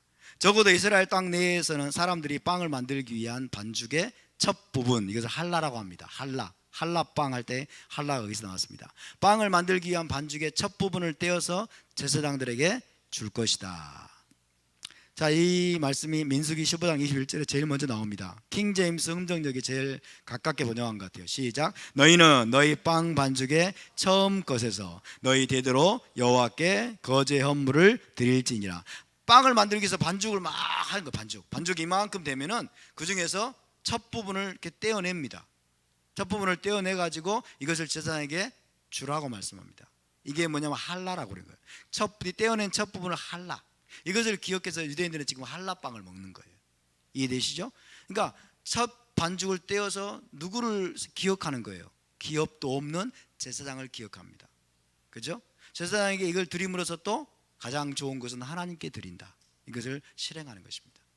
우리 여러분 60년대 70년대 우리 이 교회 저 시골 도시는 모르겠어요. 시골에서는 어떻게 한 줄 아세요? 밥을 짓기 전에 제일 먼저 쌀을 퍼가지고 구별했어요. 성미라고. 아십니까? 성미라고 구별해가지고 여러분 이것을 이제 목사님께 가지고 갔어요. 다 모아가지고. 굉장히 저는 이게 좋은 관습이라고 봅니다. 굉장히 좋은 관습이에요. 근데 시대가 바뀌면서 이게 다 없어져 버렸어요. 참 안타까운 일입니다. 자, 메시아 시대의 여성은 빵 반죽의 첫 부분 할라를 구별하여 드림으로써 자기 집에 복이 임하게 할 것이라고 말씀합니다. 이것은 여러분 하나님이 우리를 복 주기 위한 수단으로 명하셨음을 믿으시기 바랍니다. 할렐루야. 하나님이 명령하신 모든 명령은 여러분 우리를 복되게 하기 위한 명령을 믿으시기 바랍니다. 하나님 명령은 괴로운 게 아니에요. 명령대로 살면 우리가 복을 받습니다. 명령대로 살면 우리가 자유를 누립니다. 샬롬을 누리게 됩니다. 그죠? 첫 밀가루를 제사장에게 주어 그들에게 내 집에 복이 내리도록 하게 하라. 할렐루야. 자, 이제 마지막으로 하겠습니다. 에스겔 44장 31절 시작. 새나 가축이 저절로 죽은 것이나 찢겨서 죽은 것은 다 제사장이 먹지 말 것이니라. 마지막 10번째, 여전히 동물들도 죽는 일이 있는 시대입니다. 여전히 동물들도 죽을 것입니다. 동물들도. 자, 메시아 시대 때는요, 동물들이 자연사뿐만 아니라 찢겨 죽는 등의 일도 있을 것을 여기서 암시하고 있습니다. 새나 가축이 저절로 죽은 것이나 찢겨서 죽은 것은 제사장이 먹지 말라. 찢겨서 죽은 짐승이 있을 수 있다는 거예요. 사람들은 여전히 고기를 먹을 것입니다. 메시아 왕국 시대 때 우리가 고기를 먹을 겁니다. 아시겠죠? 사람들이 여전히 고기를 먹겠지만은 자연사하거나 찢겨 죽은 고기는 먹지 않을 겁니다. 제사장들도 마찬가지고 그리고 우리도 마찬가지입니다. 왜 그럴까요? 왜 그럴까요? 토라가 풀가동되고 있기 때문에, 토라 법에 따라서 통치가 되고 있고 모든 사람이 토라대로 살고 있죠. 그러니까 토라대로 살고 있기 때문에 자연사하거나 찢겨 죽은 고기는 먹지 않을 거예요. 왜 이걸 먹지 말라고 그랬어요? 피가 안 빠졌기 때문에. 자연사하면 피가 안 빠졌어요. 또 찢겨서 죽은 여러분 짐승도 그 안에 피가 안 빠진 거예요. 피가 안 빠졌기 때문에 이걸 먹지 말라고 토라에서 분명히 말씀합니다. 자, 토라는 이스라엘 자손에게 의식상의 도살법이 아닌 다른 방식, 즉 부상이나 상해 혹은 자연사 등으로 죽은 것, 이것을 히브리어로 네벨라라고 합니다. 네벨라. 따라서 네벨라의 고기는 어떤 경우에도 먹지 말라고 금하셨어요. 네벨라. 자연사하거나 찢겨 죽은 것, 이런 것을 네벨라라고 말합니다. 이 네벨라의 고기는 너희가 먹지 말아라. 이것을 먹는 날에는 이스라엘 중에서 끊어질 것이라고 말씀했어요. 내 백성 중에서 끊어질 것이다. 그리고 이 법이 뭐예요? 본토인에게나 그 다음에 거류인에게나 동일하니라고 말씀했어요. 아시겠죠? 이스라엘 혈통의 이스라엘뿐만 아니라 접붙임 받아가지고 이스라엘 중에 들어와 사는 자들에게 동일한 법이라고 말씀했어요. 네벨라의 고기를 먹지 말아라. 지금 에스겔서에서 동일하게 말씀하고 있습니다. 그래서 여러분 제사장들은 성전에서 도살한 화목제, 속죄제, 속건제 고기를 먹습니다. 네벨라는 먹지 않습니다. 그리고 메시아 왕국에서 이제 있는 모든 정육점, 모든 정육점에는 오직 코셔 고기만을 판매하게 될 겁니다. 그러니까 코셔 고기를 지금 구할 수가 없어서 너무 괴롭잖아요, 그렇죠? 근데 우리가 메시아 왕국에 들어가면 코셔 고기를 다 판매하게 될 거예요. 코셔가 아닌 고기들은 새우나 그다음에 오징어나 그리고 돼지고기나 이런 것들은 어떤 정육점에서도 여러분 눈을 씻고 찾아볼 수 없게 될 것입니다. 걱정하지 마시기 바랍니다. 아멘. 그래서 정말 요즘 직장인들 고생 많으시죠? 점심 먹으러 가려면 갈 데가 없어요. 사람들이 저녁에 회식하러 가자고 하는데 가는데 보니까 마포 숯불갑 이런 데 들어가. 마포 숯불갑에서 뭐 돼지 불고기 먹으라고 그러잖아요. 그렇지만 메시아 왕국 들어가면 걱정할 필요가 없습니다. 할렐루야. 돼지 숯불갑이 하는 데를 찾아볼 수가 없어요. 찾아봤습니다. 마포 숯불갑이 찾아볼 수가 없습니다. 모든 정육점에서 코셔 고기를 판매하게 될 것입니다. 할렐루야. 그래서 제사장들도 성전에서 여러분 나오는 화목제, 희생제물의 고기를 먹을 것이고, 저와 여러분 바깥에 사는 일반 백성들도 뭐예요? 코셔 고기만을 여러분 구입해서 먹게 될 것입니다. 할렐루야. 예루살렘 공의에 4가지 결정이 있었습니다. 그 중에 하나가 바로 네벨라를 금지한 겁니다. 네벨라를 금지한 것. 자, 사도행전 15장 19절에서 21절에 있습니다. 시작. 이방인 중에서 하나님께로 돌아오는 자들을 괴롭게 하지 말고 다만 우상의 더러운 것과 음행과 목매어 죽인 것과 피를 멀리하라고 편지하는 것이 옳으니 이는 예로부터 각 성에서 모세를 전하는 자가 있어 안식일마다 회당에서 그 글을 읽음이라 하더라. 이방인 중에서 하나님께 돌아온 자들을 괴롭게 하지 말고 4가지, 우선적으로 4가지를 지키라고 명령했어요. 4가지만 지키면 된다가 아니에요. 우선적으로 너희가 4가지를 중요한 것들을 지켜라. 그리고 그 다음에는 뭐예요? 예로부터 각성에서 모세를 전하는 자가 있다면 토라를 낭독하는 거예요. 각성에서 토라를 낭독하니까 나머지는 토라를 배워가면서 이제 실행하면 된다는 거예요. 이해되시죠?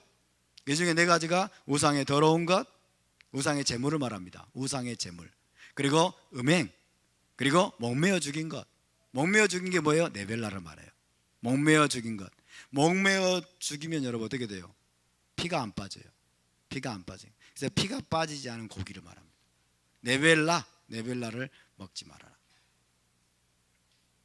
우리 기독교인들이 토라 안 지켜도 된다라고 말하면서 여러분 4가지만 지키라고 했대. 사도들이 4가지만 지키라고 말했는데, 그럼 4가지라도 지키고 있느냐 물어보면 4가지도 안 지키고 있어요. 그죠? 목매어 죽인 거 먹지 말라고 그랬잖아요. 이 목매어 죽인 게 뭐예요, 여러분? 목매어 죽인 거는 오니 오래 개 패듯이 여러분 목을 매가지고 하는 개고기를 말하는 게 아니에요. 목매어 죽인 거는 피가 빠지지 않도록 도살된 걸 말합니다. 네벨라를 스스로 죽은 것, 그 다음에 찢겨 죽은 것, 혹은 사람이 인위적으로 여러분 전기 충격으로 죽인 것, 그죠? 모든 종류의 피가 안 빠지지 않은 고기를 먹지 말라고 한 거예요. 그럼 그걸 지켜야죠. 근데 안 지켜요. 심각한 문제죠. 어쨌든 여러분 오늘 이 에스겔 44장 말씀을 통해서 우리가 제사장의 규례, 이것이 메시아 왕국 시대 때도 동일하게 회복이 될 것이고, 그럼을 통해서 우리가 장차 가게 될 메시아 왕국이 얼마나 여러분 실제적인 장소인지, 구체적인 장소인지를 우리가 배우게 되었습니다. 우리가 저와 여러분이 메시아 왕국의 부활체로 우리가 들어갈 수 있게 되길 바랍니다. 우리가 부활체로 들어가서 그곳에서 여러분 토라를 가르치고, 그리고 토라를 알리는 토라 티처 혹은 쇼프팀이 될 수 있게 되기를 주님의 이름으로 축복합니다. 자, 오늘 여기까지 나누고 마치도록 하겠습니다. 자, 함께 기도하고